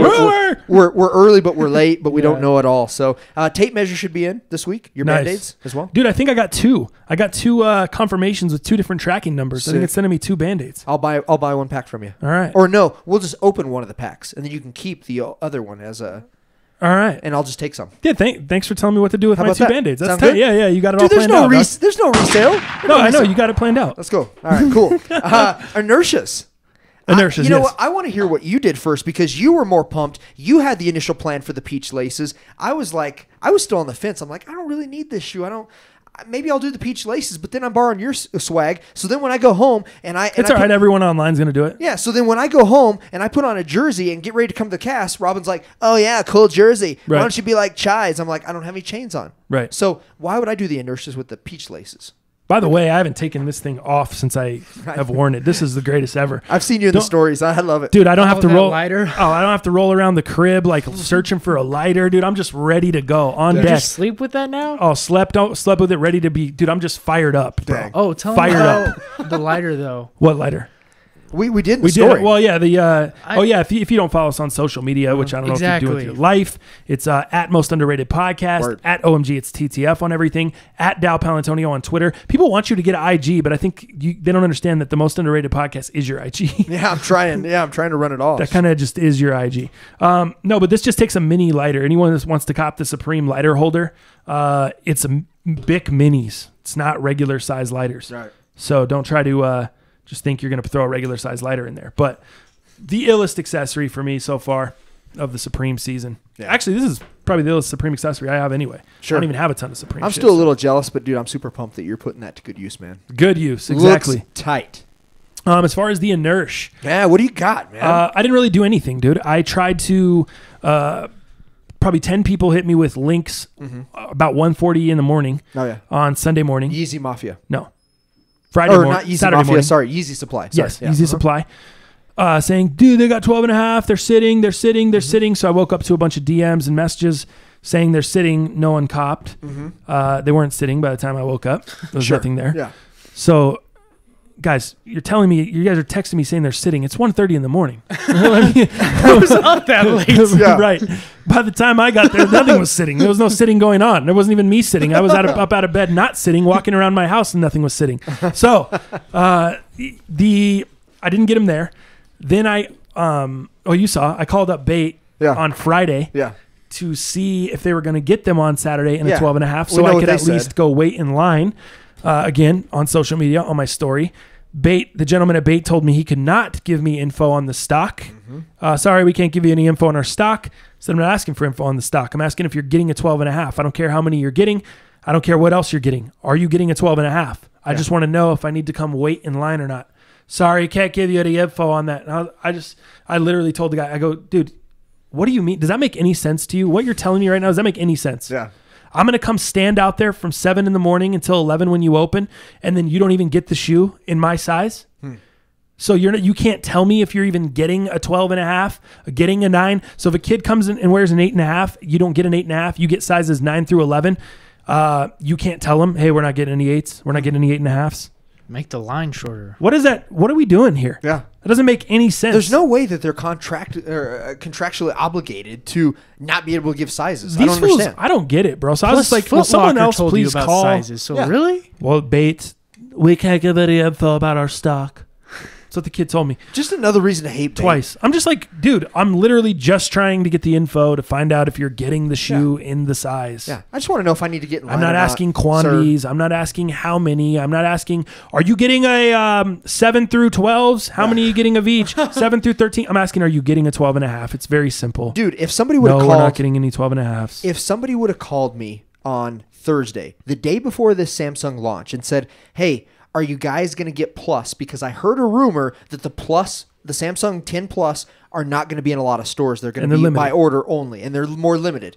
Are you going to get them in store? I'm going to say, hell yes, we're going to have them in store, or hell no, find an alternate solution because I'm not your guy. Right. Exactly. Pretty easy, How hard right? is that? Yeah. Pretty easy. I'm not saying, we're getting 10 of them. did Or I how many fu- are you getting? I'm not saying anything like that. Did Are I you fucking break any getting rules? The shoe? I didn't break any rules, did I? Right. No. I saved somebody some fucking time and headspace. Right. So they could fucking come up with an alternative solution. This is And what's that's so great crazy for the brand. This is what's so crazy to me about this beef that we have, this ongoing beef that I have with Bait, is it's like, I'm not trying to do anything outside of the ordinary, dude. Yeah. I'm not trying to get a backdoor plug. I'm not trying to get anyone to hook me up. I'm not trying to get anyone to hold a shoe for me while I'm in line. I'm literally doing the system you guys are asking for. Yeah. I show up to do raffles within the time you fucks want me to do raffles. What more can I do here, guys? Yeah. I'm not trying. Man, I'm fighting for my life. This is how I'm feeling right now. What the hell, man? Yeah. Come on, guys. Use your common sense. Yeah. As R. Kelly said. Is this camera on right here? Yeah. Why would I be doing anything? Come on, guys. I'm fighting for my life. Jesus, dude, that's how I'm feeling right now, Yeah, bro. totally. That's how I'm fucking feeling. There's just no winning with those guys, man.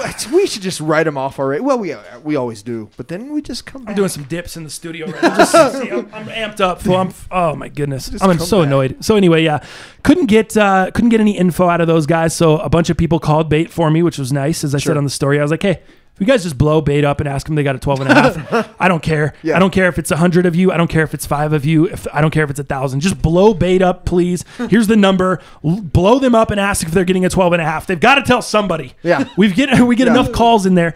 So then a bunch of people hit me like, dude, they're not getting 12 and a half. And I'm like, how did they tell you? Yeah. How do you know? Why didn't they? He's like, they told me they weren't getting any 12 and a half. I'm like, they must have my number down over there. Like, whatever this guy wants, don't do it for him. I don't care if it's how crazy it is. They can literally smell your ass through the phone. Something, like dude. that. Something. I need to like- start calling from block numbers. I gotta get a Google number. I'm gonna have to come into your store and start using demo phones to call, Oh, shit. to call Bait, Yeah. so I can get some real info out of No these fucks. doubt, man. It's insane, dude. Yeah. Like what I'm dealing with is literally insane. It's literally insane. I can't just get some regular help. So anyway, I don't get the shoe. Bunch of people said they had it in their cart. They were like, "Oh, I didn't know if you wanted it, man. I didn't check it out." So of course, no one checked it out for me, which is fine. No, no big deal. Yeah. But it sounds like if I would have been up at 1 a.m, I would have been easy. You know, I'd have been an easy cop. A bunch of people told me they were up, they were ready to go. Blah blah blah. Even Chris here, I think he was like, "Oh, dude, I was up, ready." I'm like, "Yeah, of course you were. You got fucking kids. You know, I don't have kids. Yeah. I don't got no kids. I live a bachelor lifestyle. I smoke some weed. I just fall asleep. You know." Right. But So I didn't get them, dude. Didn't get them. I'm still waiting for a 12 and a half. I'm not going to overpay all crazy for them. I'm not jumping out the window for the shoe. You know, the 700s is a shoe I told you I probably would never cop. Same. It finally came in a colorway where I felt like I could do it with a lace swap. The lace swap is conditional. I'm not just going to wear the shoe. The way the shoe is now, I don't think it's that fire. I think the lace swap is what is going to make it fire to me. I still not going back and copying any other 700s. I'm putting these in. I'm putting the shoelaces in. Why not? In what? In the inertias. Those all long too. Yeah. No, but I'm not going back and copying any old 700s. A couple people hit me up like, "Yo, I got 12 and a half in Wave Runners. I got 12 and a half in Mobs and whatever." I'm like, "Nah, I don't want any other ones." I got special treatment, special plans for this shoe. Exactly. I got some plans for it. I'm going to try to get it at retail. I'm not going to jump out the window for it. Sure. And if it falls to me, it falls to me. If it doesn't and I never get the shoe, then I never get the shoe. It's not, you know. Well, let me tell you my plan. Yeah, did you get him? Okay. Or no, you have a plan, so obviously not. My plan was to not get these shoes. Okay. Okay, my plan was, hey, I am willing to try a Wave Runner now. If you're going to try it, I'm going to try it. I'm not interested in the inertia color necessarily, so I started looking back to the OG Wave Runners because I think that's probably the easiest colorway to wear, and it's the OG, so that's kind of important to me. It was the first of their kind. Yeah. I usually get the first model. The first model of Ultra or anything Adidas that I haven't got was the 19s. I still don't own a pair. I just don't really like them. Right. The cage sucks. It is what it is. Yep. So we'll just keep seeing colorways come through, and I'll finally cop one because I guess they're great. I heard that's what they're phenomenal in person. Yeah. But that being said, so I went through Saturday all day. I had to work, right? S10 launch. I had more important things to do than buy inertias. Okay. My timeline's flooded. There were so many people. So many people won multiple raffles on this inertia shoe. I don't know what the key to that was, but I think that was just a lot of pairs. People were hitting S&S. People were winning off of this and off this site and end and blah, blah, blah. So I'm like, all right, man, shoe's pretty easy to get. Then that takes the fun out of it for me, right? So then I'm like, well, and it's not the hype. I just Muzzy and I, we find it fun to try to get the shoe. And if we can't get the shoe, it's fine because I don't really want the shoe. If you really wanted to hunt, Dallas, and you wanted to have some fun, hunt around. I should have got the 12 and a half. Yeah, exactly. What was I doing? 12 and a half. Well, the problem is you and I didn't communicate. That's my bad. I should have been like, hey, dude, I figured, franchise is getting hit up all day, every day. He's got his pair. Everyone thinks that. Yeah. Everybody thinks Everyone that. just tells me they're in the cart. No one checks it out. Yeah. But, bro, I had 4 in the cart, man. Yeah, exactly. You just didn't hit me up. Just check it out. Okay. Check it out, and I'll give you extra. Just check it out. On a 12 and a half, nobody's going to lose money. Right, exactly. What are we doing? That's what's funny about it, too, is it's the 12 and a half. Like, even if you bought it and I told you, no, I don't want it, or I already got 3 of them, you could resell the thing and get money. Just check it out, guys. Hey, come on, guys. What are we doing? Come on. Next time, just tell me because I'm usually up till like 2. All right, that's my problem. Morning, you're right. On Thursday, I didn't tell enough people that I was trying to go for the 12 and a half. JJ, you weren't in the cast on Thursday? Okay, me either. Okay, cool. No, you didn't go for it either. No, you can't fucking. You can't talk, man. Jeez. All right, so Saturday, the whole day goes through, right? I'm like, don't need it. Don't need it. Whatever. And yesterday comes around, and I'm working. Yep. And dude, we're swamped again, So I'm working like 10:30 to, I don't know, 5 or 6, 5:30ish. 5 o'clock comes around, and dude, we're finally slowed down. This is nice, man. It's been a heavy weekend. I've been here all 3 days. I'm tired. You like the voice? Yeah. You like the? Yeah, I had to pod you up a little bit. You got quiet. And I'm a little tired. You sound like Jim Nance. Hello, friends. Hello, hey, dude. At the golf, I did watch some golf. Little Masters. Yeah, Jim. No, he did. I think. No, that's from the Masters. Yeah, hello, for sure. Friends. Hello, friends. So yesterday comes around 5 o'clock. I'm getting ready to leave the store, and I'm kind of looking some sites. I'm going through old links, right, from the whole weekend, just to see what not sizes, links, but old links. Because you got it. Gotcha. Because I'm trying to see what might still be available, and sure as shit, there's a few things available. 12 and a half. No, 12 and a half. No, absolutely not. Trust me, I looked. But so I'm driving home, and I'm driving and looking at my phone at the same time. Wrong, but I'm doing it. And I finally pull up to my house, and I'm outside, before I open up the garage door and get in. And I come across a company called Opening Ceremony, right? We've all probably heard of it, right? They're all sold out, except for one size 10 and a half. And everybody says to go half up. Mm-hmm. Your boy DJ Crush says go half up, okay? Hey, I need you to have that pair, go half up. The homie Mike Myers came through here the other day with the Mauves on, and he wears a 12. I was like, yo, let me try those on right now. Yeah. and on Saturday. I put my foot in the 12, fit. Yeah. I could walk around the shop, but they were noticeably tight. And he's like, dude, I've worn this pair a bunch too. They're pretty broken in. Wow. And they were tight in the toe. There's no way I could do a 12. So There's no way. So it's funny because I have Chris. I hit Chris Roberts up the tattoos here, and he has a size 10.5. And dude, him and I have the exact same foot. Like if we measured it, we've tried on shoes. We've bought the same shoes. I bought shoes from him. Same foot, almost identical. He says, dude, 12.5. He's like, I'll bring a pair on Thursday for you to try on. Because, again, I'm still looking at the wave runners, right? Yep. Well, last night, let's go back to that. So I'm outside, and I put the 10.5 in my cart from Open and Ceremony. No problem. And I'm like, well, let me just see what the total comes up to. After tax, after shipping, let's see what this looks like, right? No tax, no shipping, free shipping $100 or over. These were $300. I put a $300 shoe in my cart. I paid $300 on the nose for a size 10.5 inertias. Got them. Secured. Nice. Bag secured. So I didn't pay anything over $300, and I was bored. And I guess somehow subconsciously I knew you didn't get your size. So I got a pair coming. Nice. So that's good. We'll have one to check out. You got peach laces too? I am not going to do peach laces. You're not doing it? Okay. No. That's cool. You can buy a pair of peach lace and you can swap them in there. You can see what it looks like before you buy your 12.5 if you ever get a 12.5 and see if you want to do it. Yeah. How about that? Sounds like a great plan. Great. Yeah, I might throw the peach laces in your shoe. Think they look like DS, which is dog shit. Yeah, and then and you'll never have to buy a pair, and nobody's hurt. I'm only out some laces. You save $300. I'm out $5. Yeah. Well, maybe the homie can buy you some laces because he just got us laced up. He did. Literally. Adam can get us some more laces. No, where I found the peach ones was Rope Lace Supply too. Totally. That's where I'm getting those from. But anyway, I didn't get them. I'm glad you got them. Yeah. I want to see them in person. I'm excited. Sure. Still, if anyone's got a 12.5 they don't want, or they were just putting up for resale, or they found a restock, holler at the kid. That would be fire. Fire. You hear me lighting this? Lil Wayne? Flicking the bic. Lil Wayne style. Like it. All right, man, let's jump into the YouTube comments really quick and then see if we can hit on this Antonio Brown stuff. I might have to save it, dude. Depending on how you want to react. Actually, the comments ain't too crazy this week. Let's blaze through. DJ Crush coming in. I see Dal rocking the Nike Air. Have a Nike Day 1 or Air Max 1s. Yep. Let me ask you, would you say true to size or half size up? People with a bit wider feet. Let me know, fam.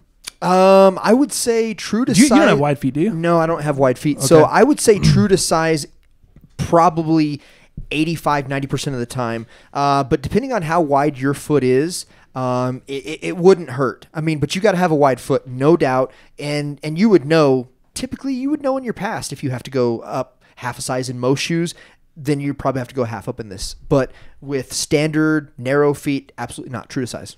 There you go. That's what you got, DJ. Rocky Mountain Vintage Sneaker Con Denver. What? Whoa, yeah. I'll probably sell my car and take the bus down to cop some Off-White Chicago 1s. Damn, that's crazy, bro. If you do that, holler at your boy. Yeah, you come on the cast. Yeah, bro. Come through. We'll have a booth. We're going to be casting it up. Let's see what you got. Yeah, I mean, that's the whole goal, to do a cast from there live and be able to interact with people and stuff. But yeah, if you're selling your car and coming down to cop some 1s, I want to know what kind of car you got. Yeah. Is it worth that much? I'd like to have a talk with you. Yeah. I'm pretty sure you need your car more at that point. No, not at all. I know. I think you need those Off-Whites. Let's have a talk. You need those Off-Whites. That's hilarious. GoldenEye is in. Yo, congratulations on podcast 50. Bam, thanks, man. my dude. You know how it is. Appreciate that, man. That's a lifelong follower. That's a lifer. You know how it is, man. Podcast 50. All right, well, I can't get too crazy. GoldenEye starts out, brick and mortar is definitely changing. Brick and mortar retail is definitely challenging. We have to deal with other local stores as well as numerous websites. Since we are in a nicer part of town, rent is steep, so price matching online is often difficult. So we'd actually mimicked Urban Necessities and went heavy on customer service. It costs us nothing to greet customers with a smile and help them find everything they need. But it has such a huge impact, as we were talking about with customer service and all that stuff. Foot traffic has increased and customers actually left 4 or 5-star Yelp and Google reviews. I didn't know he's talking about his own shop. Is that GoldenEye? Yeah. I didn't know GoldenEye had a shop. Me either. GoldenEye, what are you doing, my guy? Hit us up, Let me know, bro. I didn't know you had a shop. I didn't know what you're doing. Let me know. Where's it at? Can we promote it? What do you need from us, bro? You got a size 12.5 Can inertia. we come through? Can we sit down? Can we do the cast? Can we take a trip out there? What are we doing here? Yeah. Is he from the ATL, right? I don't even know. GoldenEye. I forgot now. Sorry. GoldenEye. But do you have that size 12.5 inertia? Yeah, that's what we're really wondering. That's all. Do you have that 12.5? Hit us up. Yeah, hit us up. He continues along. Dal, you're absolutely correct. Supreme's quality has gone down the past few seasons. I believe they were with American Apparel through 2017 and then switched to a different manufacturer. Which is fire. American Apparel is what I used for my company as well when I had a clothing company. So, interesting. Thanks for the tidbits. He says the fall/winter 2017 box logo hoodies were the last decent quality clothing item on the drop. Definitely size down on tees and hoodies from now on. Correct. I used to wear an XL but had to go down to a large. Sucks because I didn't know this until after I received my order, and Supreme doesn't take online returns. Yep.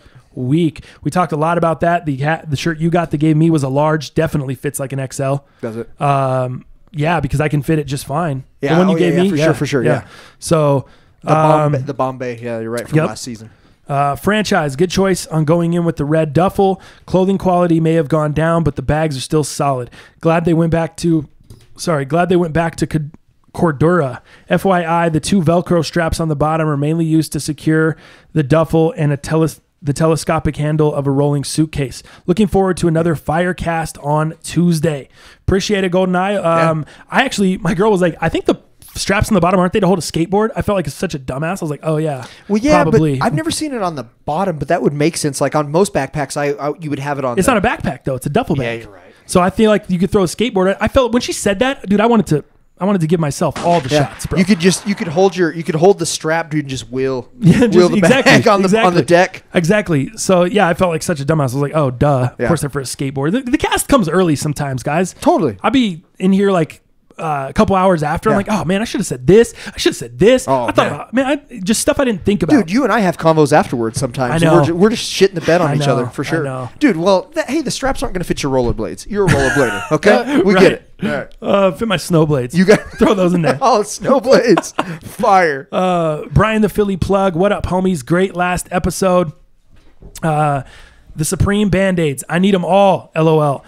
As I'm watching and looked at the StockX, they're going for $15, not $50. $50 was the projected price that I saw. Yes, I see them down at $15. I think they will go up a little bit, though. But I also think there was an influx. There was so many, dude. Just sell them in consignment there was stores. Tons of Band-Aids. Yeah, consignment stores. You know what I was pissed about? I went to StockX to try to put a bid in. You cannot put a bid less than 15 on the Band-Aids. No way. Interesting. It's the minimum. That's fire. On StockX. That's not fire. I wanted to stick my finger up their buttholes. I was pissed. Dude, that is fire because dude, you know how much it cost me to get one box of those? Well, I know it was $10 plus whatever. It was 16. It was $16.44. Yeah. With taxes and shipping, $16.44 for that box of Band-Aids. It should be $15 minimum bid. What are you doing? I'm gonna buy a Band-Aid, $1 a Band-Aid from you.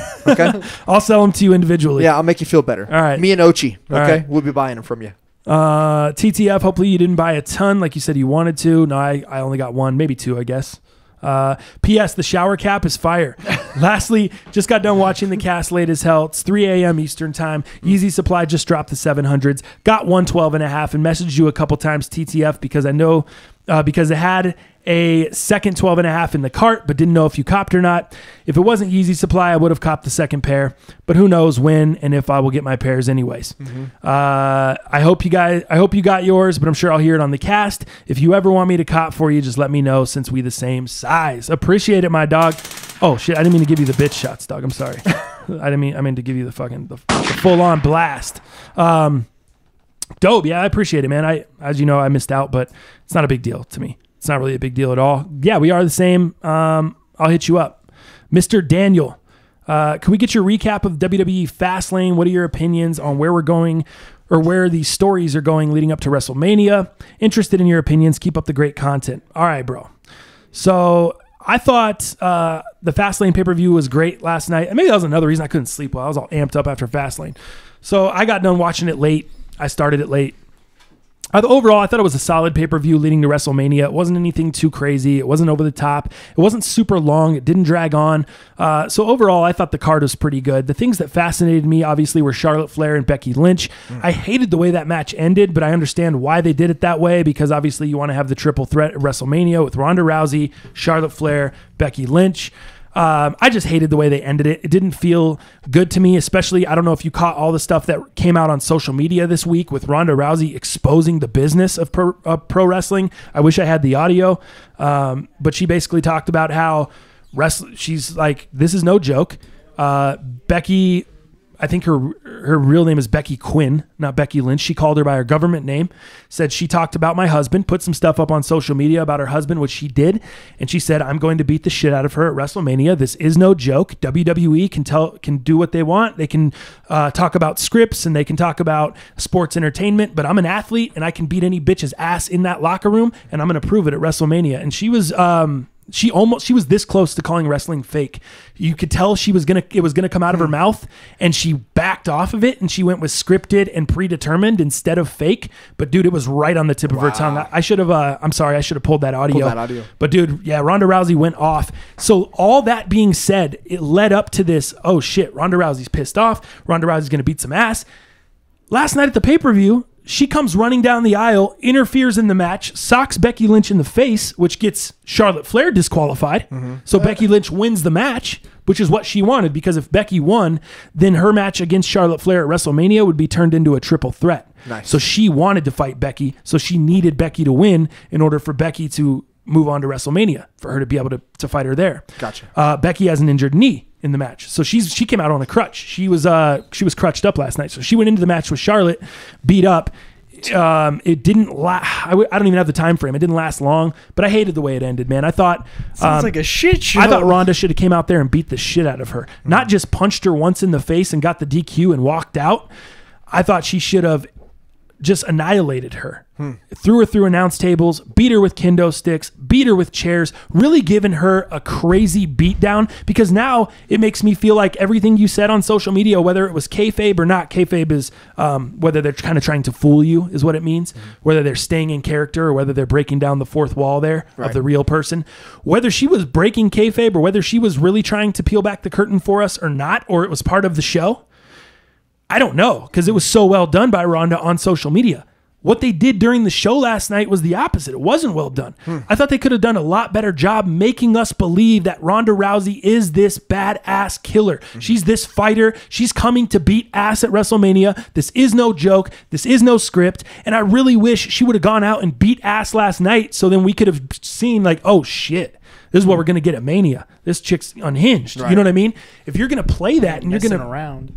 Right. And on the video, she said, F the WWE Universe, F the McMahons. She was very, very adamant, and it seemed very real. And I wish she would have done something similar last night. I thought what she did wasn't enough to balance out what she said on social media.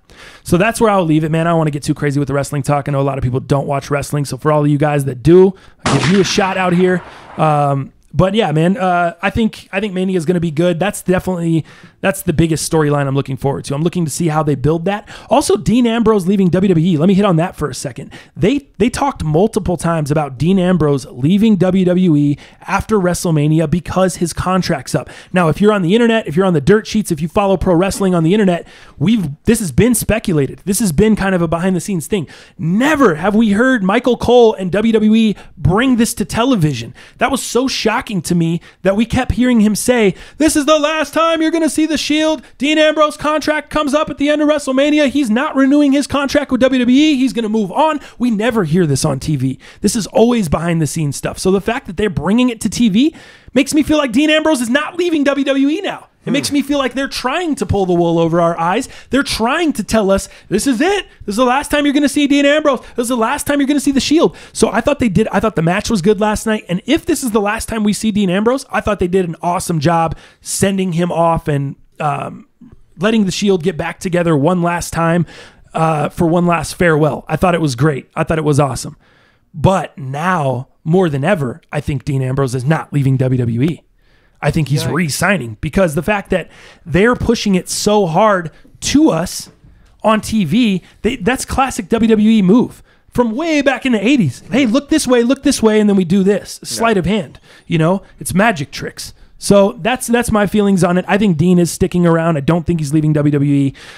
So those are the two biggest things I'm looking forward to going into WrestleMania. Also, AJ Styles. I thought his absence from the pay-per-view last night, he came in, he hit Randy Orton with a phenomenal forearm and then jetted out. But I thought he should have had a match, and I'll be really disappointed if he doesn't have a big-time match at WrestleMania because AJ is one of those 5-star match performers. He puts on incredible WrestleMania matches. He puts on some of the best matches in the biggest spotlights. So I really want to see AJ Styles at Mania. Sure. And I think an AJ Styles Randy Orton match, which is what that kind of set up for, is going to be awesome. One I'm looking forward to at Mania.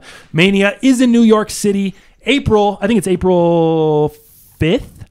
What is, April 5th is opening day. I'm sorry. April 9th. No. April 7th. I'm sorry. All over the place, but I like it. In New York, outside at the Giants Stadium there, MetLife. Nice. So that's going to be really, really dope. Packed out, probably 85,000 in that joint. Yeah. So going to be super sick, man. But that was my thoughts kind of on Fastlane last night leading up to WrestleMania. Mr. Daniel, appreciate you coming through. LB James, appreciate the timestamps, bro. You got it. Thanks to JJ Stringstein for getting those together. Hell yeah. All right, Dirty DJ. Man, let me see. Let me start out fresh. Sorry, he left 3 here. That thing about Supreme, hoodie quality is horrendous. Shouldn't even be 80, let alone 160. Agreed. I got my fronts/grill tee in Thursday, and the print was cracked out of the bag. Now I have the Chihuahua tee from last season, and the print on that is 1,000 times better. Guess you just never know. I think that speaks to what the homie was telling us earlier, Goldeneye, about Supreme quality, how they change manufacturers and all that stuff.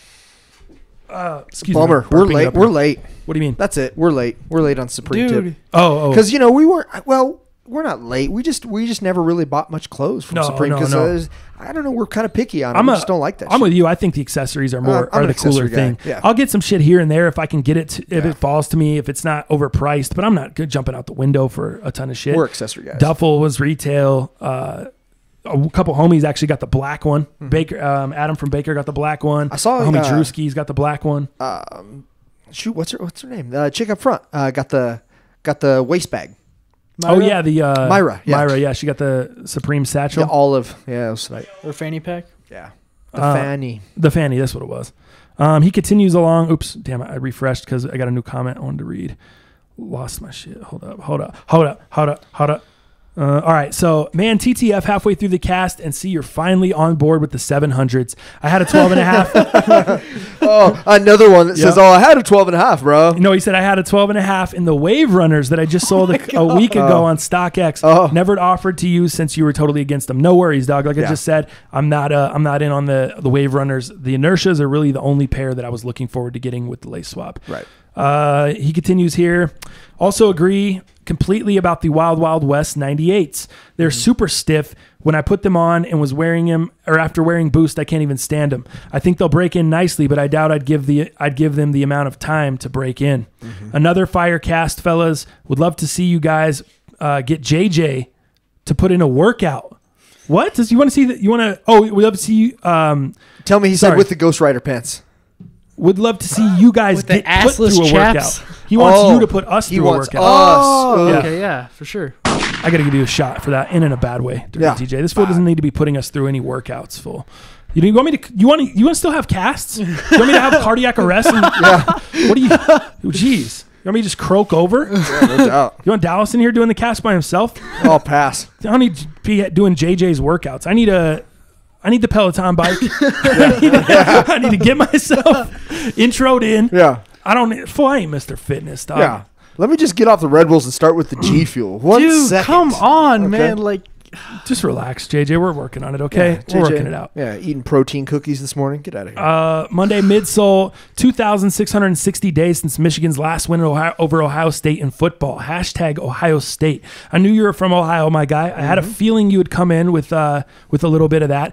I mean, what are we doing? Do we want to just talk? I could say the same exact shit about how terrible Ohio State's basketball team is and how Michigan's been in the championship for 2 out of the last 4 years. So what are we talking about here? You know what I mean? Yeah. Cool. You guys are really good in football right now. Yeah. We're really not so good in football. We're on the come up. We're turning things around. I don't know what's going to happen to your program ever since Urban Meyer left, But if you could explain your basketball program and what's going on to me over there, I would appreciate that, and we can talk about that as well. Yeah, have a Nike day. Have a Nike day. Monday Midsole, that's my guy. Yeah. Shout out to him. JJ's Kicks is in. Dow going Billy Ray Cyrus on us. There he is. Yeah. Dow's doing the this is horrifying. Damn, look at he's dancing so horrifying. He's doing his boot scoop and boogie Dang. up and killers, man. Woo! There it is. This is Kansas for you. This takes you back. It does, man. I remember driving to my mom's 1984 Honda, dude, on the egg-shaped car, dude. Just she jamming this out, dude, and then she put on Crystal Gale, dude. Oh, Crystal Gale, huh? Oh, yeah. I don't even know who that is. Not me either. Just some old country, man. Crystal Gale. I think it's Don't Turn My Brown Eyes Blue or Don't Turn My Blue Eyes Brown. I don't know. Interesting. What? Yeah. And then Desiree. You gotta be cool. You gotta be blind. You gotta be wiser. I don't know. It's you gotta be bad. Okay. You gotta be bold. You gotta be wiser. You gotta be hard. You gotta be tough. You gotta be stronger. You gotta be cool.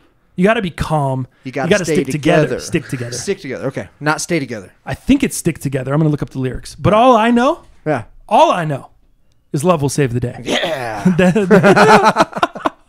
Desiree. Here, hold up. Let me see. Desiree. Gotta be. Gotta be. That's a great jam. Lyrics. It's got to be one of the greatest jams. Listen as your day unfolds, challenge what the future holds, trying to keep your head up to the sky. All right, here we go. You gotta be bad, bold, wiser, hard, tough, stronger, cool, calm. Gotta stay together. It is stay together. You got it. It's just shot from me. Oh, damn, I have the volume. Oh, you got the volume down. It's all right. I don't even need the shot. Take that L on the way out. I need that instead. I'll take the L on that. But I knew the rest. I knew everything that you didn't know. Hey, shouts to the Cyrus. Love it. Yes, Billy Ray. He continues along. I got a topic for y'all. Puma and how all the shoe tubers faking the funk like they like them. Don't get me wrong. I get it. Get your money. I'd take their loot too. But I'd admit I was sponsored, but nobody doing it. And somebody got to at least admit that they rocking them for the bag, and I'd respect that. And the funny thing is, some of the colorways ain't even that bad. Anyways, just my opinion, y'all. Stay up, Dal. He said that cowbell though, because we had the Don't Fear the Reaper. Totally. Yep. I should have made a reference to that. I didn't even. That was bad on my part. Right. What do you think, Dal? So here's what I would say. I think that's a very insightful comment, man. It is. I got to give my guy a shot there. That's a good comment, dude. I think that's kind of funny. Don't mean to interrupt you. Because he was asking you, Springsteen. Go ahead. I just wanted to mention. All right. I just want to mention mention Hulu's doing these ads that literally say guys are literally selling out because of the money. So say it again. Hulu is doing. Hulu, with Joel Embiid. How he changed his name. And Dollar Dame. Yeah. I didn't see that one of the commercials is this guy who's getting a tattoo that says Hulu has live sports. It's like, how much are you paying? That's the Dame Lillard. Yeah. Oh, crazy. Yeah, I don't know, man. Get your money. But here's what I would say. So this is pretty relevant to Franchise and I. As we go on months down the road and kind of start our own business or whatever and take this kind of to the next step, this is obviously a big concern of mine. And why it's concerning is, we do want to make the money. I think securing the bag is very, very important. But I'm going to assure you guys, and I'm going to speak for Franchise, and he can interrupt me, but I'm going to assure you guys that if brands and when brands do reach out to us, if we do not believe in the product, if we do not want to try the product, we won't.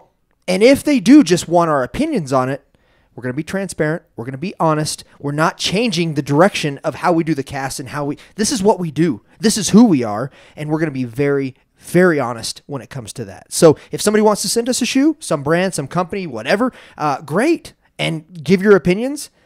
If it needs to be shit on, we're going to do it.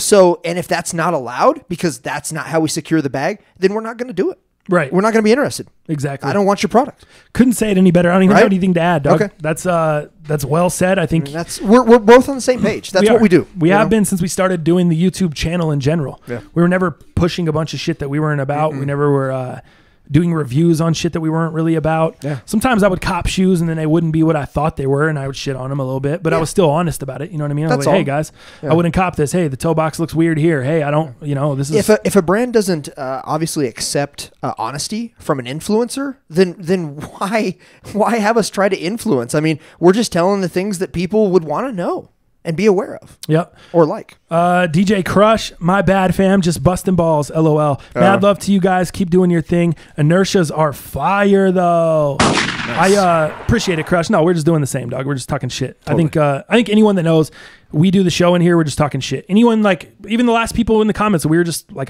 you were responding, or you commented some shit. I responded some shit. Some people are like, oh man, you're clapping back on fools. Like, it's not really clapping back, dog. It's just like, I'm just giving my opinion, just like they're giving their opinion, and we're just talking. It's when I think people have a real a problem with like directness. When you're really direct with someone, people take it as rude or take it as mean. It's like, dog, all we're doing is having a convo. We're just being direct with each other. No one's being rude. It might come off rude because you're not used to being direct, but if you're around some fools that are direct, you're going to get told what's up straight up. And that's just how it goes. Doesn't mean anything different. Doesn't mean they don't like you. Doesn't mean they're being rude to you.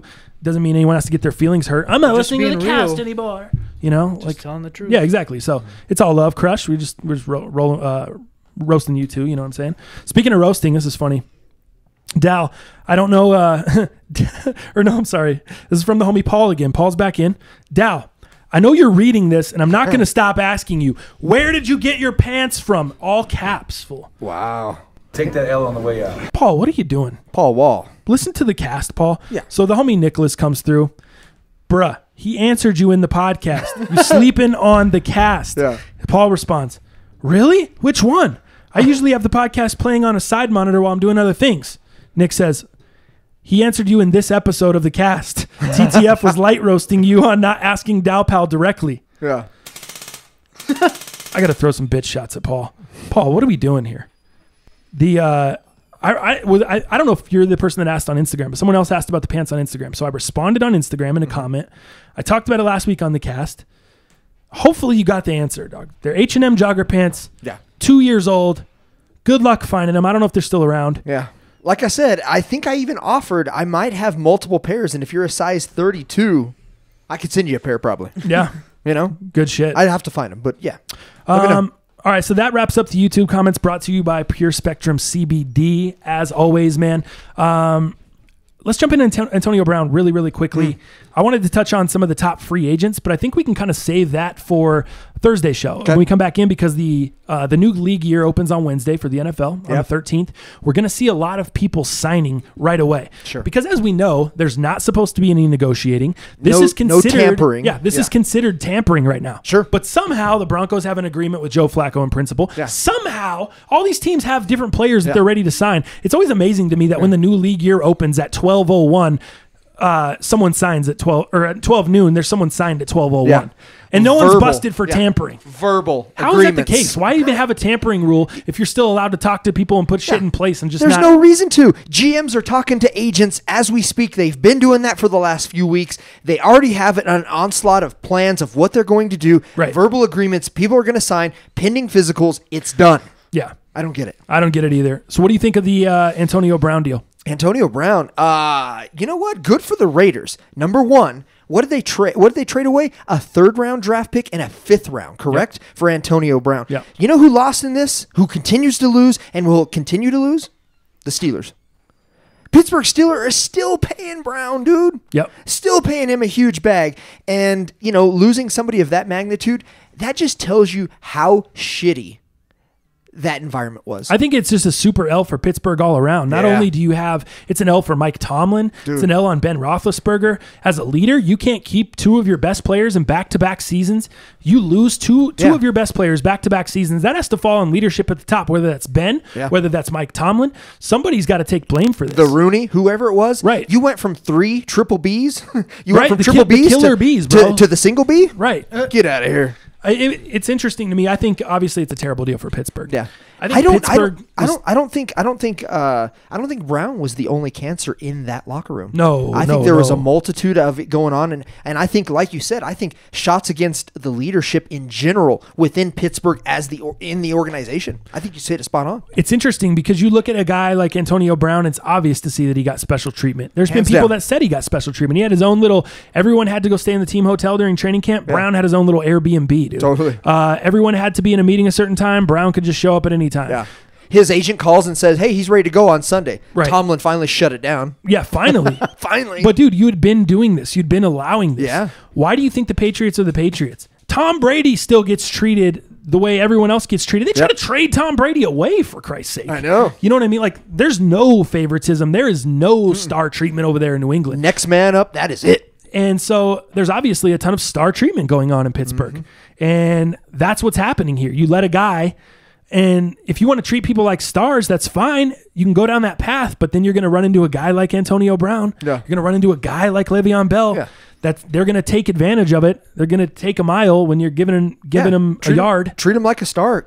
You know, Brown, go back to Dancing with the Stars. That's a place for you. So you think the locker room. You think Pittsburgh got the worst deal out of this? 100%. Absolutely. I honestly, I won't say the Raiders got a bad deal. Here's what I'll say from a fan standpoint. I hate it. I don't want to see that guy twice a year. I'm a Denver Bronco fan. I don't want to see Brown twice a year. So I think I hate it from that standpoint. On the opposite end, I could see how the Raiders did get a good deal because they only gave up the second and the fifth. Yeah. Or was it third and fifth? Third and fifth. Third and fifth. I'm sorry. Yep. They gave up third and fifth. Here's where I think the Raiders made a stupid decision here, and I don't quite understand the direction they're going. I was on board. Trading Khalil Mack, trading away Amari Cooper. I was on board. Trading away all these, all your star players, starting fresh and rebuilding. I'm on board. But are you? They're kind of confusing me now. You're kind of like the Broncos. You know, the Broncos always lost left and right. It feels like. Oh, I think so. It's like we don't know what direction the Broncos are going, and maybe we'll see more of that in the draft, especially if they get Drew Lock, who I think the Broncos are going to draft. I think they're going to get Drew Lock at 10, sit him behind Flacco for a year or two, which I think is great. I think that's a good path. So at least we'll see what happens there. I don't know. It's not for sure. So I'm still, their direction's a little muddy. The Raiders' direction is super muddy to me. Are you rebuilding? Or are you not? Why would you bring in an aging wide receiver? He's over 30 years old. You're paying him a ton of money. You don't even know if Derek Carr is going to be there. You may have a rookie quarterback that you're bringing in. So now you're going to have a disgruntled, overpaid wide receiver because if you're continuing to go down the path the Raiders are going down, which is losing, you think Brown's going to be cool with that? No. You think he's going to want to show up on meetings in time going 4-12? Absolutely not. Well, then... Well, yeah, that's what I don't understand. But maybe the Raiders, maybe John Gruden made some big decisions that really tried to clean up a locker room last year. Maybe Khalil Mack wasn't good for the locker room because he was unhappy. Maybe, all these moves, and they realized that they still sucked. So now they're trying to renege and go back to this. I don't know, man. I don't know either. It is confusing, so I do understand you on that. But what's confusing to me is Derek Carr's not good. Well, that's what I'm saying. I think John Gruden knows that. How does this fit? What quarterback do they bring in that sits behind Derek Carr? Because Derek Carr ain't going to be making those throws to Antonio Brown that needs to be there. I don't believe. I don't know that. I just think John Gruden's a little bit confused. I think he's confused on the direction of the team, where he wants them to go. Yeah. It'll depend on what they do in free agency and stuff too. But was this move to aid in the new stadium in Vegas and to get some more spotlight? Was there something to that, you think? Yes, I think, you want to be somewhat good by the time you get to Vegas. You want to have some exciting pieces in place, which is the reason I thought they were going young. I thought they were going to go, I know John Gruden's in love with Kyler Murray. I thought they were going to try to make a play for him. Yeah. Shift Derek Carr out. And maybe they still are. Yeah. Maybe his plan is, hey, we got Murray, we got Brown, we're going to give him an elite weapon. I don't know. But it feels to me like this isn't the way you rebuild. This is kind of what I was saying with the Broncos. They're kind of doing the half rebuilding. Yeah. John Elway has such an ego and he's such a competitor and he loves to win that he can't just be bad and rebuild. He's constantly trying to rebuild while he's trying to win. And you can't do both, dog. You can't. We saw what the Rams did. They tore it to the ground and built it back up. That's how you have to do it. You can't do both. You can't rebuild and win. Very few teams can do that, man. Right. And especially if you're not going about it the right way. That's why the Patriots are able to do it, because they're constantly just building. They're never rebuilding. They're just building. You have the most important position in football secured at quarterback with Tom Brady. And then you've got all your other pieces and all your other positions, and you're constantly building, and you're letting people go before they get too high priced. You're letting people go before they start becoming cancer. You're letting people go before they start getting old while they still have value. And that's constantly been the Patriots' motto. I don't see the Broncos or the Raiders doing that. And they're just trying to rebuild and still win. And you can't do both, right? Especially if you're paying star players tons of money. When do the Patriots ever do that? They'll never bring in a star and pay him tons of money. They don't. That's when they release them. Right. When it's time for a big when everyone contract. else is ready to pay him big money. Yeah. Like, all right, cool. See you later. We'll find someone else. So that's the blueprint. And I keep bringing up the Patriots, not to dick ride the Patriots, but they're the epitome of greatness in the league. They're the staple. They're the blueprint of this is how to do it. Yeah. Follow what they're doing. When Chandler Jones is a badass pass rusher and he looks like he's going to be a Hall of Famer, you trade him away a year or two before his big contract's about to expire, and then you don't have to pay him. Then you get a ton of value for him, and you stick the other team with the huge money. Yeah. You know what I mean? Like they're probably going to be doing it soon with Julian Edelman. It's honestly, dude, it reminds me of sports betting. When you bet sports and you look at the board and you see all these teams and you're like, oh my God, Gardner-Webb plus 14. Who would ever take that? I'm going Duke minus 14 for sure. Yeah. What happens? Gardner-Webb keeps the game close and somehow they lose by 5. And you're like, how did Duke not blow them out of the building? Like, it's just the most obvious thing ever. Zion just came back. You know, I'm just giving examples, but it's like, it reminds me of sports betting. The most obvious thing is always the worst. It seems like it's the worst decision. The most obvious bet on the board, sports board. Oh, Golden State covering 12 tonight against Phoenix. Yeah. Pff, easy. Not even did they not cover the spread. They got beat last night by Phoenix. Yeah. Feed up bet. All of a sudden, Booker nets 37 points. Klay Thompson's blaming the fans. Yeah, get out of here. You know what I mean? Like, it's just stuff like that, dude. Yeah. That it's the same way in here. The most obvious thing, you always want to go away from the most obvious option. It feels like. Yeah. Because it always comes back to bite you in the D. Hey, life is nothing more than Moneyball. So I don't think either team got a great deal. I think the Raiders got a better deal because they didn't have to give up a ton to get Brown. That's exactly I think they're going to be saddled with an older, overpaid diva wide receiver that is frustrated with a young QB or frustrated with not getting the ball. Who looks like a walrus right now. Did you see that picture of Antonio Brown? Because he's got the blonde dyed mustache. Yeah. No. And they put a walrus next to him. They put his picture and a walrus. Dude, he looked like a walrus. I wish you had told me that before the cast. I would have had the walrus queued up by the Beatles. Oh, dude, it's the worst. That's crazy. I didn't notice that. But so that's what I would say. That's where we can kind of end, man. I think anything else is going to take us too long. Yeah, we can talk about it next Thursday. Free agency, we can hit on that on the next cast that'll come out, and we'll talk free agency on there. Obviously, Supreme drop. We'll see what's going on with that stuff. Anything more that you guys want to hit on this episode? Anything else you guys have to say to fill it up here? I think we're good to go, man. Good to go. All right, man. Thank you guys for tuning in. Oh, I got to give a big shout out to a lot of people have been asking where I got the glasses, man. Ascent Eyes, Parker, my homie Thomas down there. He hooks it up. They do ship as well. You can hit up the website. Also, hit them up on IG. It's at Ascent Eyes on IG.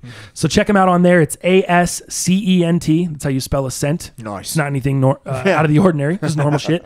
But yeah, go check out Ascent Eyes. They hook me up with these joints. They hook me up with the Gucci frames as well. So make sure you guys go check them out. Ascent Eyes and Parker. As always, thank you guys for joining us on the Most Underrated Podcast, and we will see you fools Friday.